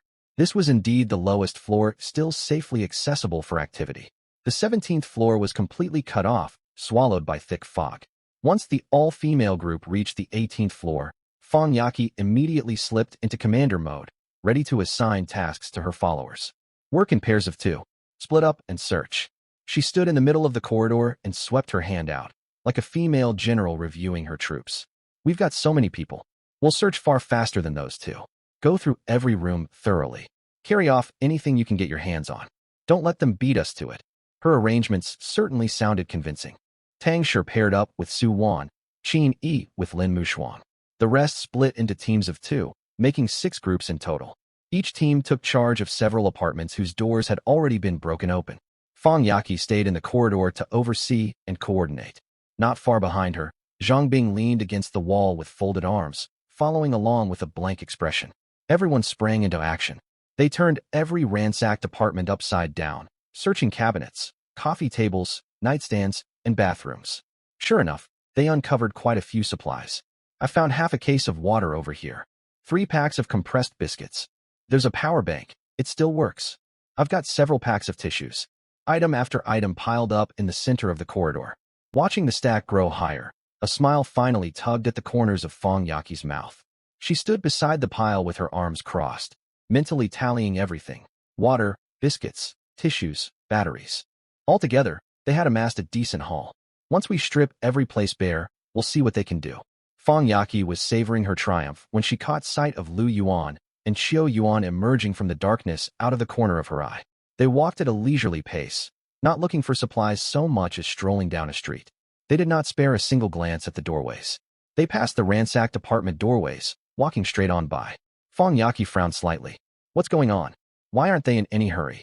Then she watched Lu Yuan stop in front of a tightly closed security door. Fang Yaqi recognized this door. It had been shut the last time. She and several other women had tried prying it open with chair legs and smashing it with a fire axe, yet the axe only struck a shower of sparks. The door had not budged an inch, forcing them to give up. This high-grade security door was among the hardest to breach in the whole building. It was fitted with a top-tier lock cylinder that could not be opened without its key. She was about to jeer when she saw Lu Yuan pull some kind of tool from his pocket, seemingly preparing to pick the lock. Fang Yaqi froze. What's he doing? Picking the lock. Su Wan also saw and edged closer, muttering quietly. He's just a security guard. Can he even open a lock like this? Neither of them believed he would succeed. But a moment later, click, the lock popped open under his skillful hands. Lu Yuan pushed, and the heavy security door slid inward soundlessly, revealing a pitch-black living room beyond. Fang Yaqi stood rooted to the spot. Triumph faded from her face, replaced first by confusion, then shock. How did he manage that? Xiao Yuan stood behind Lu Yuan and glanced sideways at Fang Yaqi. There was no smugness, no mockery in that gaze, only the calm detachment of looking at a stranger. Then Xiao Yuan stepped through the doorway after Lu Yuan and pulled the door shut behind them. Silence hung over the corridor for several long seconds. Su Wan spoke first. Since when could he pick locks? I have no idea, Tang Shi mumbled. This kind of door was supposed to be impossible to open, but now the damned man kept a trick up his sleeve. All eyes were fixed on the newly closed security door, filled with tangled emotions. They understood exactly what Lu Yuan's lock-picking skill meant. Apartments whose doors remained sealed were almost certainly untouched by looters. Each one was a treasure trove, stocked with vast quantities of supplies. And now all these treasure troves were within Lu Yuan's reach. No wonder Lu Yuan dared leave so confidently. No wonder he could afford to support Xiao Yuan with only a small stock of supplies. He had planned ahead all along. Fang Yaqi clenched her fists, nails digging into her palms. Rage blazed in her beautiful eyes. That security guard. Inside the apartment, meanwhile, Lu Yuan and Xiao Yuan were indulging in a feast. Once inside, they divided the work clearly. Xiao Yuan searched the cabinets, while Lu Yuan tackled locks. Several locked cabinets and a safe inside were all pried open by him in under 10 seconds apiece. Yet they held little of value, mostly cash, gold and silver jewelry, useless in the current world. Xiao Yuan, on the other hand, uncovered plenty of useful goods. Lu Yuan, 3 boxes of self-heating hot pot, a big jar of nuts over here, canned food, 5 or 6 tins of luncheon meat and braised pork, biscuits, chocolate, and a bag of beef jerky. Xiao Yuan called out as she stuffed items into her backpack. Soon the bag was overstuffed, its zipper refusing to close, and her tote bag was nearly full too. Lu Yuan knelt beside the pile, assessed how much the two of them could carry, and made a decision. Anything we can't take with us, open and eat it all. Xiao Yuan shot him a look without hesitation or doubt. She understood his reasoning, and she backed him unconditionally. She knelt down, tore open all 3 boxes of self-heating hot pot, and added water to activate the heating packs. She twisted open a tin of luncheon meat. She stuck a fork in and popped a chunk into her mouth. Lu Yuan ripped open the beef jerky and stuffed it in his pocket for snacks. He opened a bar of chocolate, broke off a piece, and handed it to her. The self-heating pots bubbled away. The pots filled the room with a mingled aroma of cured meat and spicy broth. The two knelt beside the coffee table, each holding a box of hot pot and eating hungrily. Beside them stood the open jar of nuts and the luncheon meat tin. Xiao Yuan scooped a handful of nuts into her hot pot and stirred, eating with obvious enjoyment. "This is delicious," Xiao Yuan mumbled through mouthfuls. "Open that tin of braised pork too," Lu Yuan said. "Got it." They happily continued their hearty meal. Outside the door, the all-female group had ransacked every accessible room on the 18th floor. Their haul was meager, mostly bottled water, instant noodles, and compressed biscuits. The better supplies had already been claimed earlier, back when Lu Yuan was still part of their group. He had always picked the best supplies first. After moving those supplies upstairs, most had been consumed during their candlelit dinner. All they had left were the scraps they had overlooked back then. Suwon stacked several cases of water and packs of instant noodles on the corridor floor. Her expression remained grim as she stacked. "That's all we've got." Fong Yaki walked over with a frown and stared at the pile. "Why is there so little? We already searched the 18th floor once before." Suwon spread her hands. "Most edible supplies were eaten up. Only this remains. We took all the good stuff upstairs before, and then..." She trailed off, yet everyone knew what came next. They had devoured wine, steak, and foie gras at that dinner. "Yeah, only this rubbish is left," Tang Shi muttered nearby. "I searched 4 apartments and didn't even find a crumb of chocolate. Compressed biscuits, more compressed biscuits.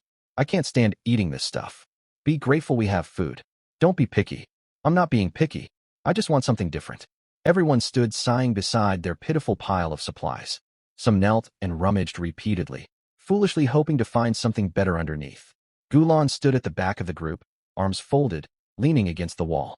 She watched their glum faces, and the corners of her mouth tugged upward faintly. They were reaping what they had sown. They had driven Lu Yuan away because they found him a nuisance, then thrown that lavish candlelit dinner. Now that all the best supplies were gone, who could they blame? Fong Yaki stood in the center, glaring at the shabby stockpile. She stamped her foot in anger. But once she stopped, her gaze drifted involuntarily toward the closed security door deeper in the corridor. Lu Yuan and Xiao Yuan had been inside for nearly half an hour. What had they found? Her imagination raced as she pictured the apartment. She imagined a spacious living room, intact kitchen cabinets, and shelves piled high with dried provisions. It must be full of excellent supplies, far better than these worthless instant noodles they had scavenged. No, a thought hardened in Fong Yaki's mind. They could not return empty-handed.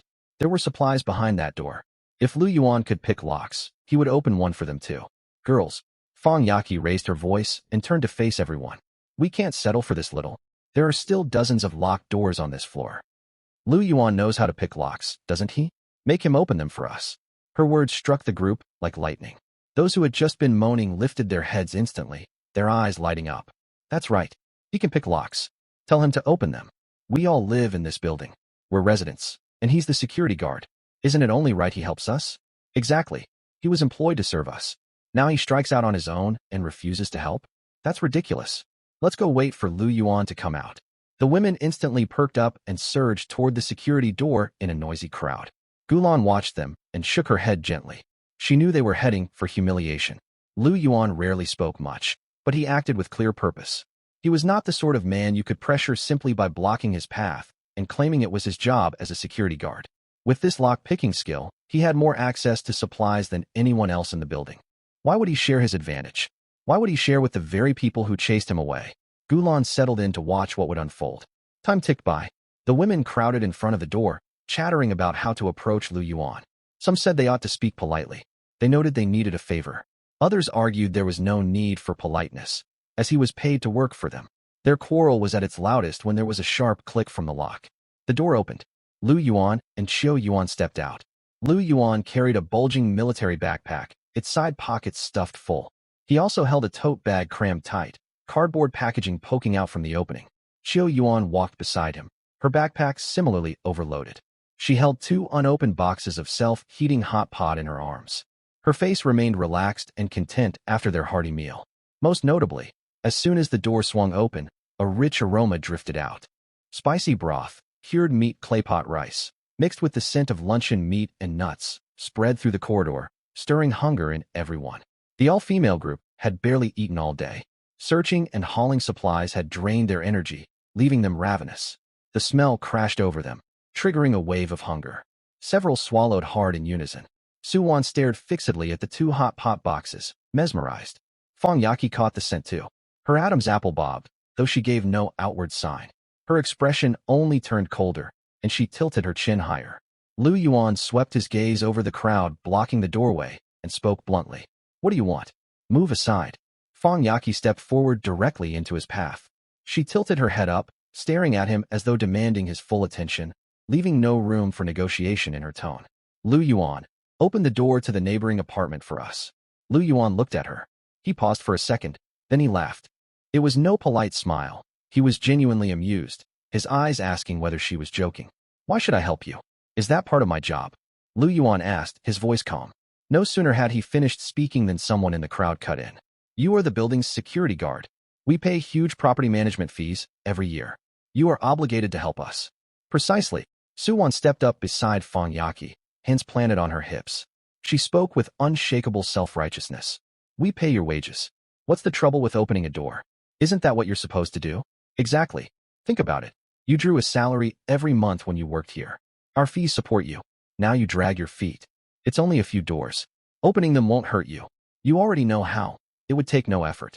Why are you so stingy? We're all neighbors in the same building. How can you be so selfish? Voices overlapped, one demand following another in the hall. The women regained their confidence, chests puffed out and chins raised, convinced they held the moral high ground. Words from the old world, property fees, security guard, service, obligation, rolled off their tongues with absurd self-assurance. They stood in the corridor on the 7th day. They stood on the 18th floor shrouded in black mist, with only a few bottles of water and packs of compressed biscuits at their feet. Yet they still dared to claim, we pay for you. It was as if the old labels still clung to everyone. It was as if Lu Yuan remained the uniformed security guard bowing and scraping at the complex gate. Lu Yuan watched them, and his smile widened. He glanced sideways at Xiao Yuan. She met his gaze, a smile playing on her lips as well. He turned back. His voice was quiet, yet every word rang clear, like pebbles dropping into water. First, I never see a cent of the property fees. That money goes straight to the property management company, not me. Second, I don't work there anymore. As far as I'm concerned, you are all strangers now. What obligation do I have to help strangers? Lu Yuan said calmly. Silence descended over the corridor. The women who had been shouting confidently were struck speechless, mouths open yet unable to reply. Lu Yuan was right. In the current reality, they were merely strangers, even potential enemies. To carry on talking about property fees was ridiculous. But the silence only lasted a few seconds. A shrill female voice cut through the crowd again. Even as strangers, you owe us help. You're a man. It's only natural you help women. Right. Another woman echoed immediately. You are meant to help us. It's your duty. Lu Yuan stared at the woman speaking, paused 2 seconds, then burst out laughing. It was genuine laughter, his shoulders shaking, as if he had heard the funniest joke of the year. He stifled his laughter and looked straight at her. When Miss Fong sent me away, she made one thing crystal clear. Women only need to support each other. Male help is completely unnecessary. Aren't you contradicting her by saying this now? The remark landed like a precise scalpel, cutting straight to everyone's sore spot. The women who had just been chiming in fell silent at once, their faces alternating between red and pale. They remembered every word Fong Yaki had spoken in the safe room. Words like, men are the greatest danger in the apocalypse. Women can survive by sticking together. We don't need men. She had declared them loudly. Now they came begging a man for assistance. Their double standards were staggering. Fong Yaki stood within the group, her face twisted as though she had swallowed a live fly. Rage seethed inside her, yet she could not utter a single retort. Every one of those words had come from her own mouth. Seeing them all fall quiet, Lu Yuan had no patience left for further talk. He glanced at Xiao Yuan. Let's go. The two turned toward the stairwell. You can't leave. Suwon darted out from the crowd and spread her arms to block his path. She tilted her chin up, her jaw tight. You aren't going anywhere until you open one door for us. Her spoiled temper had flared up. She intended to force the issue. The instant the words left her mouth, Lu Yuan raised his hand. Smack! A sharp slap landed squarely across Suwon's fair cheek. The crisp sound echoed down the corridor for several seconds. Suwon stumbled 2 steps sideways and crashed against the wall. She clutched her stinging red cheek, frozen in shock. Her eyes widened as she stared at Lu Yuan, utterly dumbfounded. No one had ever struck Su Wan in her life. Born into wealth, she had been sheltered and pampered at home. Every man she met outside bowed and smiled to please her. No one had even spoken harshly to her, let alone laid a hand on her. And now, a security guard.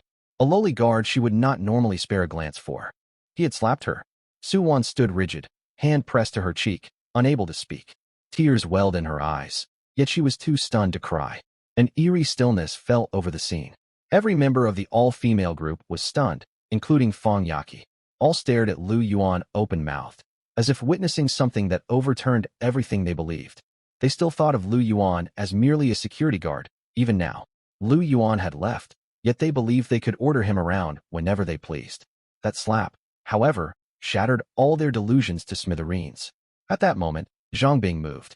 She stepped forward swiftly, stretching out her right hand to seize Lu Yuan's wrist, her movement crisp and decisive. But Lu Yuan reacted far faster. Before her fingers could touch him, his hand snapped back to grab hers. He was quicker and stronger. His fingers closed firmly around her wrist, twisting it downward. Zhang Bing stumbled half a step forward.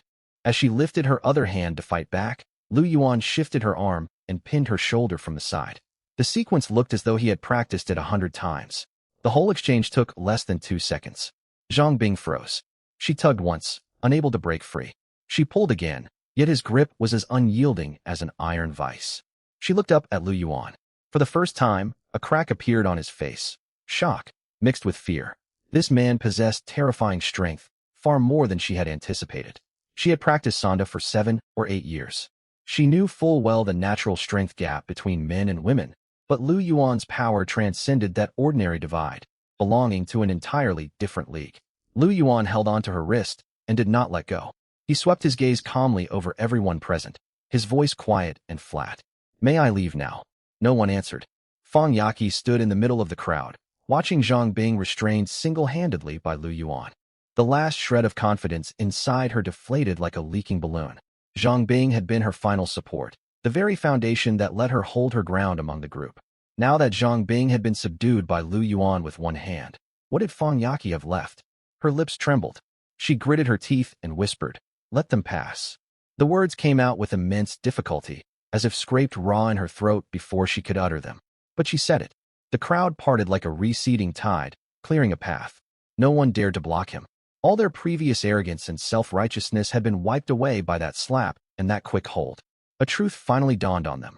Lu Yuan was no longer that security guard who would reason with them. Only then did Lu Yuan release Zhang Bing. He turned and walked toward the stairwell with Qiu Yuan. After several steps, Lu Yuan halted and glanced back at Fong Yaqi, a teasing smile playing on his lips. "Oh, right," he said, his tone as if doing them a casual favor. "There's still some broth left from the hot pot inside. If you want it, hurry and take it back. You can soak crackers in it. Just so you know, it has my saliva in it. I hope you won't mind." With that, he walked away without another backward glance. Qiu Yuan followed close behind. The two rounded the corner into the stairwell, their footsteps fading gradually. Silence fell over the corridor, broken only by breathing and suppressed sobs from Su Wan, who covered her face. Fong Yaqi stood rooted to the spot, her face flushing pale and red by turns. Her fingernails dug deep into her palms, leaving pale indentations. Hot pot broth tainted with his saliva, for them to take back and soak crackers. It was an obvious humiliation. As an A-list superstar, she had never endured such shame. And it came from a security guard. Lu Yuan was utterly detestable. Fong Yaqi clenched her fists, her chest heaving. She wanted to say something, yet no words came. She could only watch helplessly as Lu Yuan and Qiu Yuan left. After they were gone, the security door remained open. The aroma of hot pot lingered in the corridor, an invisible force tugging at everyone's empty stomachs. Fong Yaqi took a deep breath and turned to the others. "Let's head back." As soon as she finished speaking, Qin Yi spoke up. Her voice was soft, tentative. "Sister Yaqi, we still have a little time. Should we go inside and take a look?" Fong Yaqi turned to stare at her, her gaze icy. "Why?" Qin Yi shrank back under that cold stare, but having already voiced the thought, she forced herself to continue. "I just thought, there might be leftover food inside. We'll pop in for a quick look and leave, it won't take long." Fong Yaqi fixed her with a frigid look. "Look for what? Leftovers Lu Yuan ate? Are you craving Lu Yuan's saliva?" Her words cut sharply. Qin Yi was stunned. She opened her mouth to retort, Yet Fang Yaqi had hit on exactly what she was thinking. Truth be told, she badly wanted to go inside. Her stomach had growled repeatedly when the hot pot scent drifted out earlier. She had barely eaten all day, only half a ration biscuit, and was starving. The door stood open, carrying the rich smell of meat. The thought, what if there is something left, kept swirling in her mind. Seeing her fall silent, Fang Yaqi thought the matter was closed. But when she scanned the rest of the group, she noticed everyone swallowing hard. Tang Shi squatted pretending to tie her shoelaces, yet her Adam's apple bobbed visibly. Lin Muxiue stood with her arms folded, her eyes constantly drifting toward the open doorway. Su Wan still covered her face, her eyes red, yet her gaze kept darting toward the crack of the door. The scent drifting out was overwhelming. The spicy heat of the hot pot base, the savory aroma of luncheon meat, the oily fragrance of roasted nuts, all swirled into their noses. Coupled with empty stomachs that had endured hours of hunger, the gnawing longing was impossible to suppress. Fang Yaqi looked around and understood what everyone wanted. She closed her eyes briefly, as if making a painful compromise. Go inside. Be quick and come back out. The moment she spoke, those who had feigned indifference sprang into action. Qin Yi rushed through the door first. One after another, the others flooded into the apartment, far faster than they had searched for supplies earlier. The apartment was messier than they had imagined. 3 open self-heating hot pot boxes sat on the coffee table. All noodles and vegetables had been consumed, leaving only red, oily broth dotted with a few chopped green onions. Beside them were empty tin cans, still labeled for luncheon meat, scraped completely clean of every last trace of grease. A nut jar stood open, holding nothing but tiny crumbs. Chocolate wrappers littered the floor. The air was thick with warm food aromas, mixed with the sweet scent of carbohydrates. Faced with this aftermath, none of them could speak. The same scene replayed endlessly in their minds. While they had been scrambling through looted, dusty buildings outside, hauling ration biscuits, Lu Yuan and Qiu Yuan had sat comfortably here, basking in hot pot steam, prying open cans and eating to their heart's content. They gnawed dry ration biscuits outside. Inside, Lu Yuan and Qiu Yuan enjoyed self-heating hot pot paired with all sorts of canned food. It wasn't fair. It was one thing for Lu Yuan to live so well. But why Qiu Yuan? Simply because she chose to stay with him? Jealousy burned bitter in every woman's chest. Staring at the empty boxes on the table, the stinging pain from the slap on their cheeks faded. The ache of hunger was far worse. Let's see what's left, Qin Yi muttered, squatting to search under the coffee table. The others followed suit, like starved animals scavenging for leftover scraps. Some tipped nut crumbs from the jar into their palms and ate them. Others picked chocolate flakes off wrappers and licked their fingers. There's a beef granule on the floor, Tang Shi called out. Several people turned. Sure enough, a piece of beef jerky lay beside a sofa leg. Tang Shi knelt, brushed dust off it, and popped it into her mouth. A wealthy heiress, picking stray beef off the ground to eat. The others watched, heavy-hearted, yet no one dared mock her. No one touched the self-heating hot pot boxes still filled with red broth on the table. Scattered green onions and tiny meat fragments floated on top, yet everyone deliberately stepped around them. Saliva. Lu Yuan had warned them. Hungry as they were not desperate enough for that. They avoided looking too closely, fearing temptation would overcome them. Only Gulan acted differently. She walked to the coffee table, knelt, and lifted each hot pot box one by one. She carefully replaced the lids, wrapped them in newspaper, and tucked them into a plastic bag she had brought. Tang Shi saw this and frowned. Gulan, what are you doing? Are you really going to eat food with Lu Yuan's saliva on it? Gulan glanced up at her without a word. She finished wrapping all the boxes tightly, stood, tied the plastic bag shut, and held it. Tang Shi rolled her eyes. Gulan paid her no mind. She knew this food could save lives in a crisis. Others might turn their noses up, but she would not. Surviving mattered more than petty pride. Finish up and let's go, Fang Yaqi said from the doorway. She was eager to leave as soon as possible. The scent tormented her. Even she craved something to eat. The group filed out of the apartment, clutching tiny scraps they had found, a stark contrast to the confident way they had arrived empty-handed. Everyone stayed quiet, their expressions tangled, embarrassment, resentment, and gnawing hunger all woven together. The group retreated from the 18th floor like a receding tide, climbing upward along the stairwell. Lu Yuan and Qiu Yuan returned to the 21st floor. He double-checked the 3 steel bars and anti-explosion locks. Once satisfied everything was secure, he set down his backpack and let out a long breath. A profound sense of safety wrapped around him. In the end times, possessing a safe house was invaluable. Xiao Yuan set her backpack on the coffee table and relaxed her shoulders.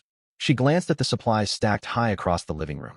Instead of slumping onto the sofa like Lu Yuan, she knelt and unzipped her largest storage bag. Pour everything out, she said. I'll sort it. Lu Yuan had been about to offer to help, but seeing her already hard at work, he held back. He emptied everything from his backpack and tote bag onto the coffee table, then pulled loose items out of his pockets as well. Xiao Yuan took each item one by one. A clean large towel was already spread out beside her, as if she had planned ahead. First, she separated food and daily necessities. Mineral water bottles lined up in a row. Self-heating hot pots were stacked neatly. Cans were sorted into meat and vegetable categories. Snacks went into one bag, batteries and charging cables into a small separate box. She even grabbed a scrap of paper and a broken pencil, scribbling notes, dates, item types, quantities, and an estimate of how long each supply would last. Her handwriting was elegant yet sharp. Lu Yuan leaned back in his chair, watching her work, a faint smile tugging at his lips. Truth be told, if he were alone, he would never bother with such meticulous organization. He would simply dump supplies in a corner and only keep track of what needed to be eaten first. Xiao Yuan was different. She assigned every item a place, set consumption orders, and marked dates. She moved with the poise of a senior executive. Her capabilities were undeniable.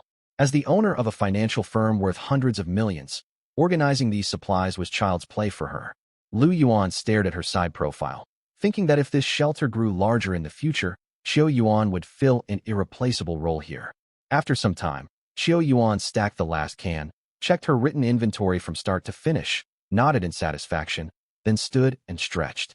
I'm going to take a shower, she said. All right, Lu Yuan replied. They had stored reserves of water, enough for simple showers. Xiao Yuan grabbed her change of clothes and headed to the bathroom. The sound of running water soon echoed out. Lu Yuan did not idle. He walked into the home gym, put on headphones, and began his daily training. Dumbbells, bench presses, pull-ups. He completed his usual full routine. Thanks to system enhancements, his stamina had greatly improved. He only worked up a light sweat and felt no real exhaustion. Around an hour later, Lu Yuan walked out of the gym and wiped sweat from his neck with a towel. As he stepped into the living room, he saw Xiao Yuan out of the shower, standing by the water dispenser pouring powder into a cup. I mixed protein powder for you, she said, shaking the cup. Drinking this after training aids recovery. I found the last half can deep inside the storage cabinet.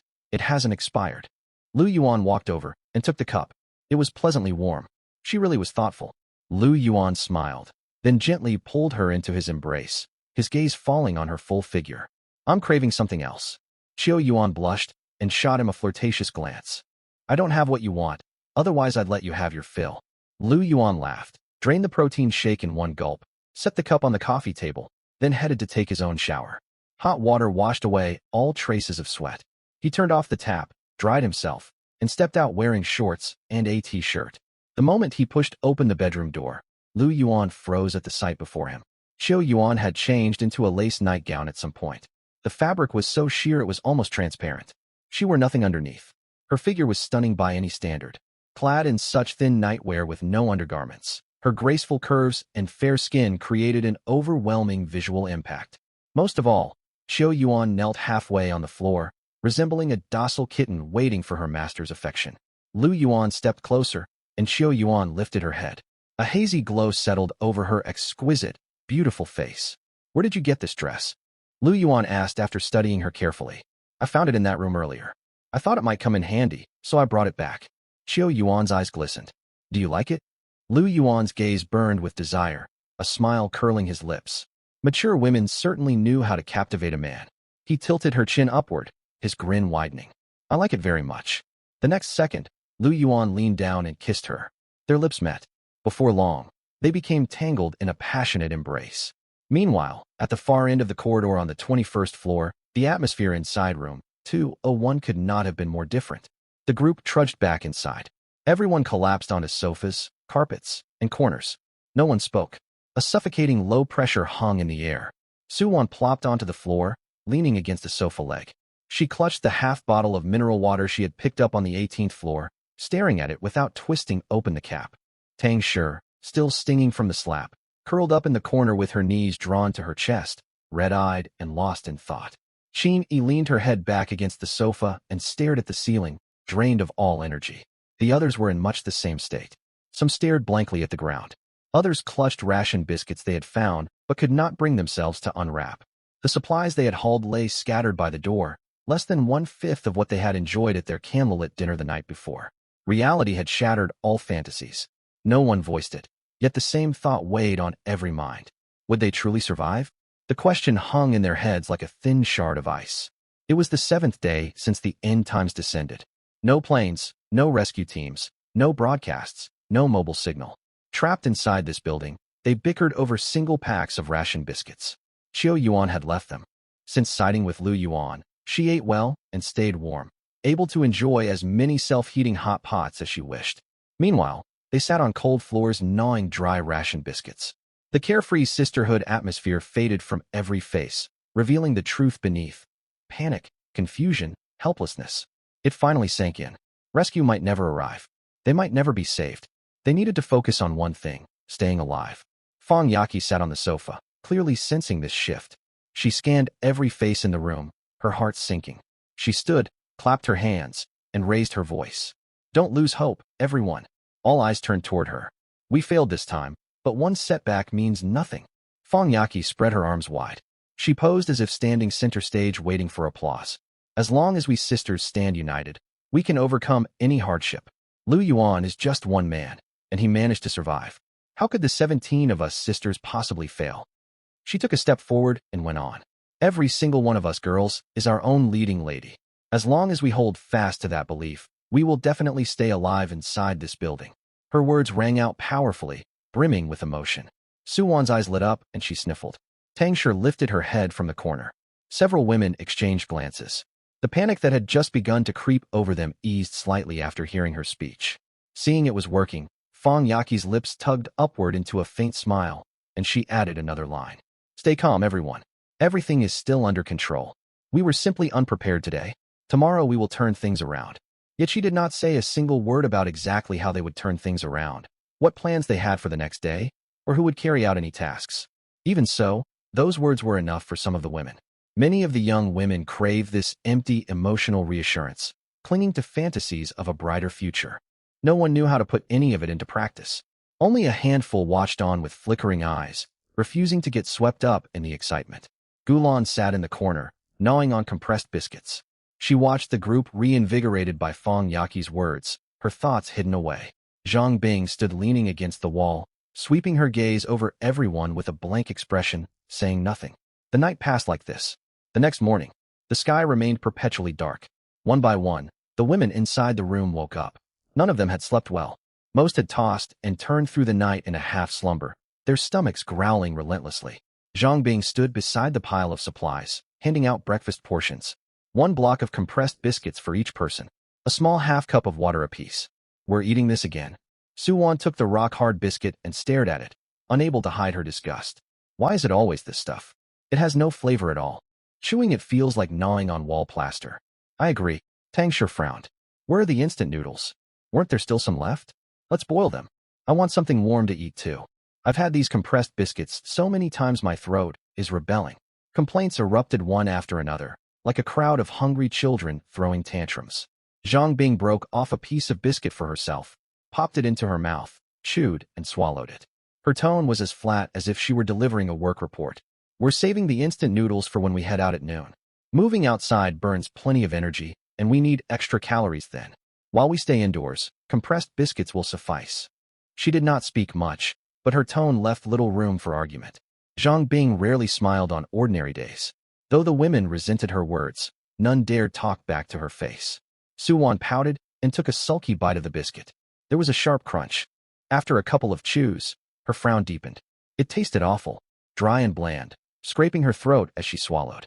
Before the apocalypse, she would never have touched such food. Even her weight loss meals tasted better. Now, ravenous as she was, she had no choice but to force it down bite by bite. Putting everything else aside, Su Wan mumbled mid-chew. I want steak, red wine, giant lobster. Her words acted like a fuse, instantly stoking everyone's cravings. Stop talking.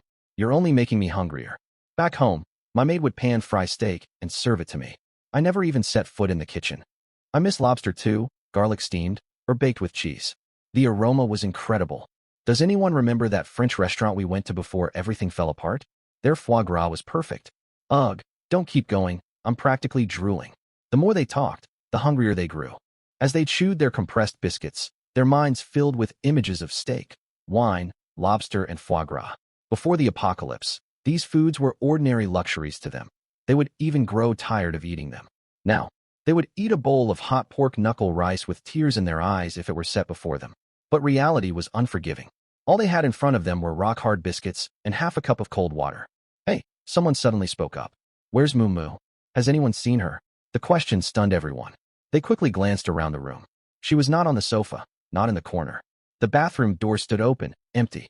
Su Moo Moo, that sweet, lovely girl in her early 20s, as beautiful as a character straight out of a comic book.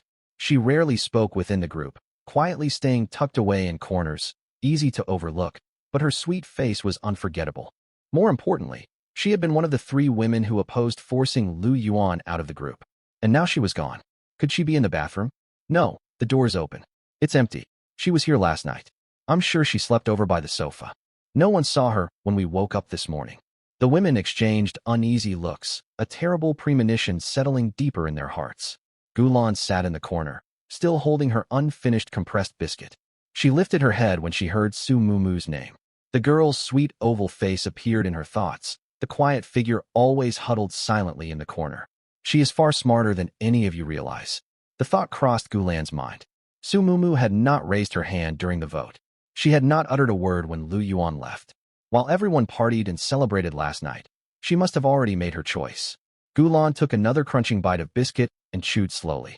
That quiet little girl slipped away faster than anyone expected. Elsewhere, inside Lu Yuan's apartment, the clanging of weight plates echoed repeatedly from the home gym, steady and rhythmic. Lu Yuan finished his final set of bench press, racked the barbell, and sat up to catch his breath. He had already completed his daily check-in. The moment he woke this morning, he claimed his reward. The loot displayed on his system panel was excellent. It included something extremely valuable. First among the supplies was an S-rank mystical water tank. Mystical Water Tank S. Once connected to piping, it provides an endless supply of water. Lu Yuan's eyes lit up when he read its effect. An endless water source was arguably the most vital resource in the apocalypse. He did have stored water inside the apartment, but the reserves were far from sufficient. Now that he possessed the mystical water tank, he would never have to worry about water shortages again. The attribute point rewarded this time was not stamina, but strength. A warm surge spread from his chest to every limb after he allocated the point. He clenched his fist while still lying in bed, immediately noticing a clear difference in his grip strength. He had tested it during bench presses just now. His previous limit sat just above 120 kilograms, yet he could push 140 kilograms without hitting his ceiling. Though it was only a 20-kilogram increase, such progress marked a noticeable leap for a human body. If he kept earning attribute points day after day, his physique would grow stronger, far surpassing ordinary human limits. The new ability unlocked today was night vision. It allowed him to distinguish the outlines of objects in complete darkness. He had walked into the gym without switching on a light a short while ago. The room was pitch black, yet the dumbbell rack, cable machine, and steel pipe in the corner all appeared in clear shades of gray, visible enough to navigate. Inside this perpetually shadowed high-rise building, this skill was more useful than any weapon. Not bad at all.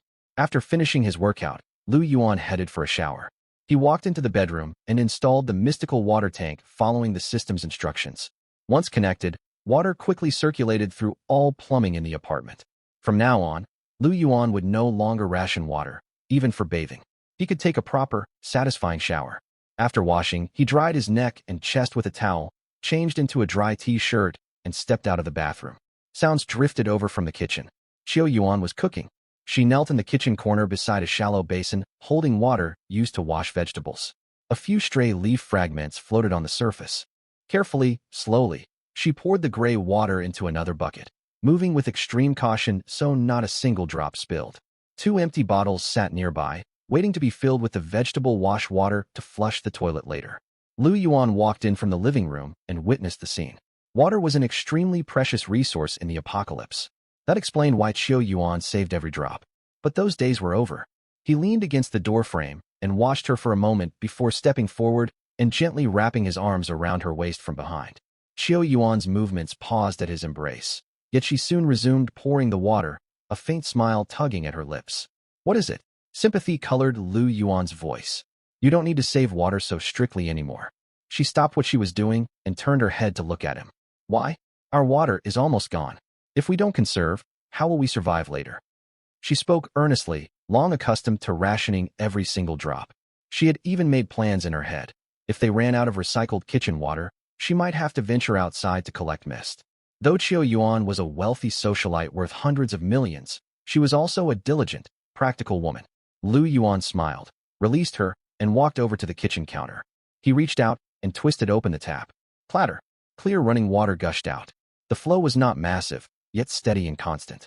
The sound of water striking the sink echoed clearly in the quiet kitchen.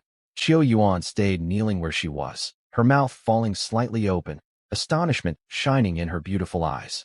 She stared at the endless stream as if witnessing an impossible miracle. In the past, she collected water drop by drop using small bowls, rushing to catch any stray splashes with her hands. Now, water could flow freely like this. Instinctively, she stretched her hand under the stream. The icy cool touch against her fingertips confirmed it was real. She had never enjoyed such a steady flow of water since the apocalypse began. How is this possible? She stood quickly, hurrying to the sink. She glanced at the running tap, then turned back toward Lu Yuan. What did you do? Lu Yuan twisted the tap shut. The stream dwindled and stopped. Leaning casually against the counter, he answered, I managed to connect to the building's water pipes. The storage tank on the roof hasn't dried out completely. I set up a simple diversion. We'll have usable water for quite some time now. He made it sound effortless, as if he had merely fixed a leaky faucet. But Qiu Yuan was sharp-witted. She knew things could not be that simple. Power across the entire building was dead, and the water supply system had collapsed long ago. To channel water down from the roof required navigating countless pipes, valves and pumping stations while maintaining stable pressure and preventing leaks. She knew nothing about plumbing, yet she could imagine how complicated the task must be. And Lu Yuan had pulled it off silently on his own. She looked at him, choosing not to press for details. She had long suspected Lu Yuan harbored secrets she could not comprehend. As long as the outcome was good, as long as their safe house had food and water to sustain them, she did not need to know everything. There was only one truth she needed to hold on to. Sticking with him was the right choice. Qiu Yuan suddenly rushed forward and threw herself into his arms, unmasked admiration glowing on her lovely face. You are incredible. Her charge was sudden and forceful. Lu Yuan stepped backward half a pace to steady himself. Holding Qiu Yuan's soft, graceful figure in his arms, a powerful sense of accomplishment welled up inside him.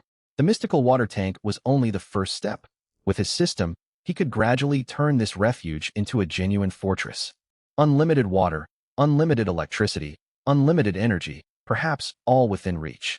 For now, he would lie low, complete his daily check-in, and take things slow, transforming this apartment bit by bit into the safest haven in the apocalypse. The scent of cooked food drifted through the living room. Qiu Yuan laid chopsticks and bowls out on the low tea table. The portable gas stove was switched off. She had transferred food into 2 plates, one with diced ham stir-fried with dried scallops garnished with chopped green onions, glistening with oil, the other a soup made from instant rice noodles, topped with luncheon meat slices and green vegetables. Everything was assembled from instant food and canned goods, yet her cooking made it look genuinely appetizing. Qiu Yuan was quite a skilled cook. Lu Yuan walked over and sat down. He picked up his bowl, took a mouthful of ham and scallops and chewed. Savory flavors spread across his tongue, blended with the distinct seafood aroma of dried scallops, a rare delicacy in this bleak post-apocalyptic world. Qiu Yuan sat opposite him and began eating as well. Halfway through her meal, she set down her chopsticks, her expression turning grave. Have you noticed the black fog in the corridor growing thicker since this morning? Lu Yuan chewed his rice noodles and murmured an hum. I stepped out to check earlier. Qiu Yuan frowned. There was barely any fog on our floor before, but now it's nearly as dense as on the 17th floor. I fear something terrible is going to happen. Lu Yuan furrowed his brow, swallowed his food, set down his chopsticks, and stood up. I'm going to take a look. He walked to the entrance and peered through the peephole. The fog in the corridor was far thicker than yesterday. Gray-black mist hung suspended in the air, blurring the outline of the opposite wall, matching the density seen on the 17th floor. After observing for a moment, he returned to the dining table and sat back down. We've seen conditions like this before.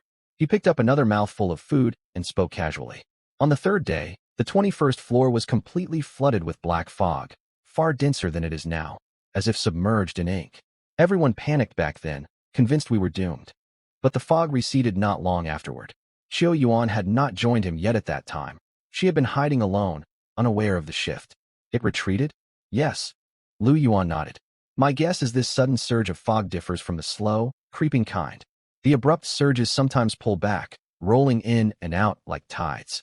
We do not know the exact cause, but we need not panic over it. What we should truly watch out for is the fog that creeps upward slowly. It builds thicker and never fades away. Qiu Yuan exhaled in partial relief, though her brows remained knit tight. It's already reached the 18th floor. It will climb to the 21st before long. When that happens, her voice trailed off. She rested her chopsticks on the rim of her bowl, gaze dropping as she pondered the uncertain future. Where would they go once the fog covered this floor? The rooftop? The terrace? Then what? Lu Yuan watched her worried expression. He finished the rice noodles in his bowl, set down his utensils, and spoke in a calmer tone. We'll cross that bridge when we come to it. There's always a way forward. No use overthinking it. Qiu Yuan lifted her eyes and met his unhurried, steady gaze. Some of her inner unease subsided. She thought it over and realized he was right. Worrying achieved nothing for the time being. They would deal with the fog if it arrived. Anxiousness would not change anything. Besides, as long as Lu Yuan was here, everything would work out. She picked her bowl back up and took another mouthful. She had barely finished eating and not yet cleared the table when rapid knocking suddenly echoed at the door. Thud, thud, thud. Thud, thud, thud.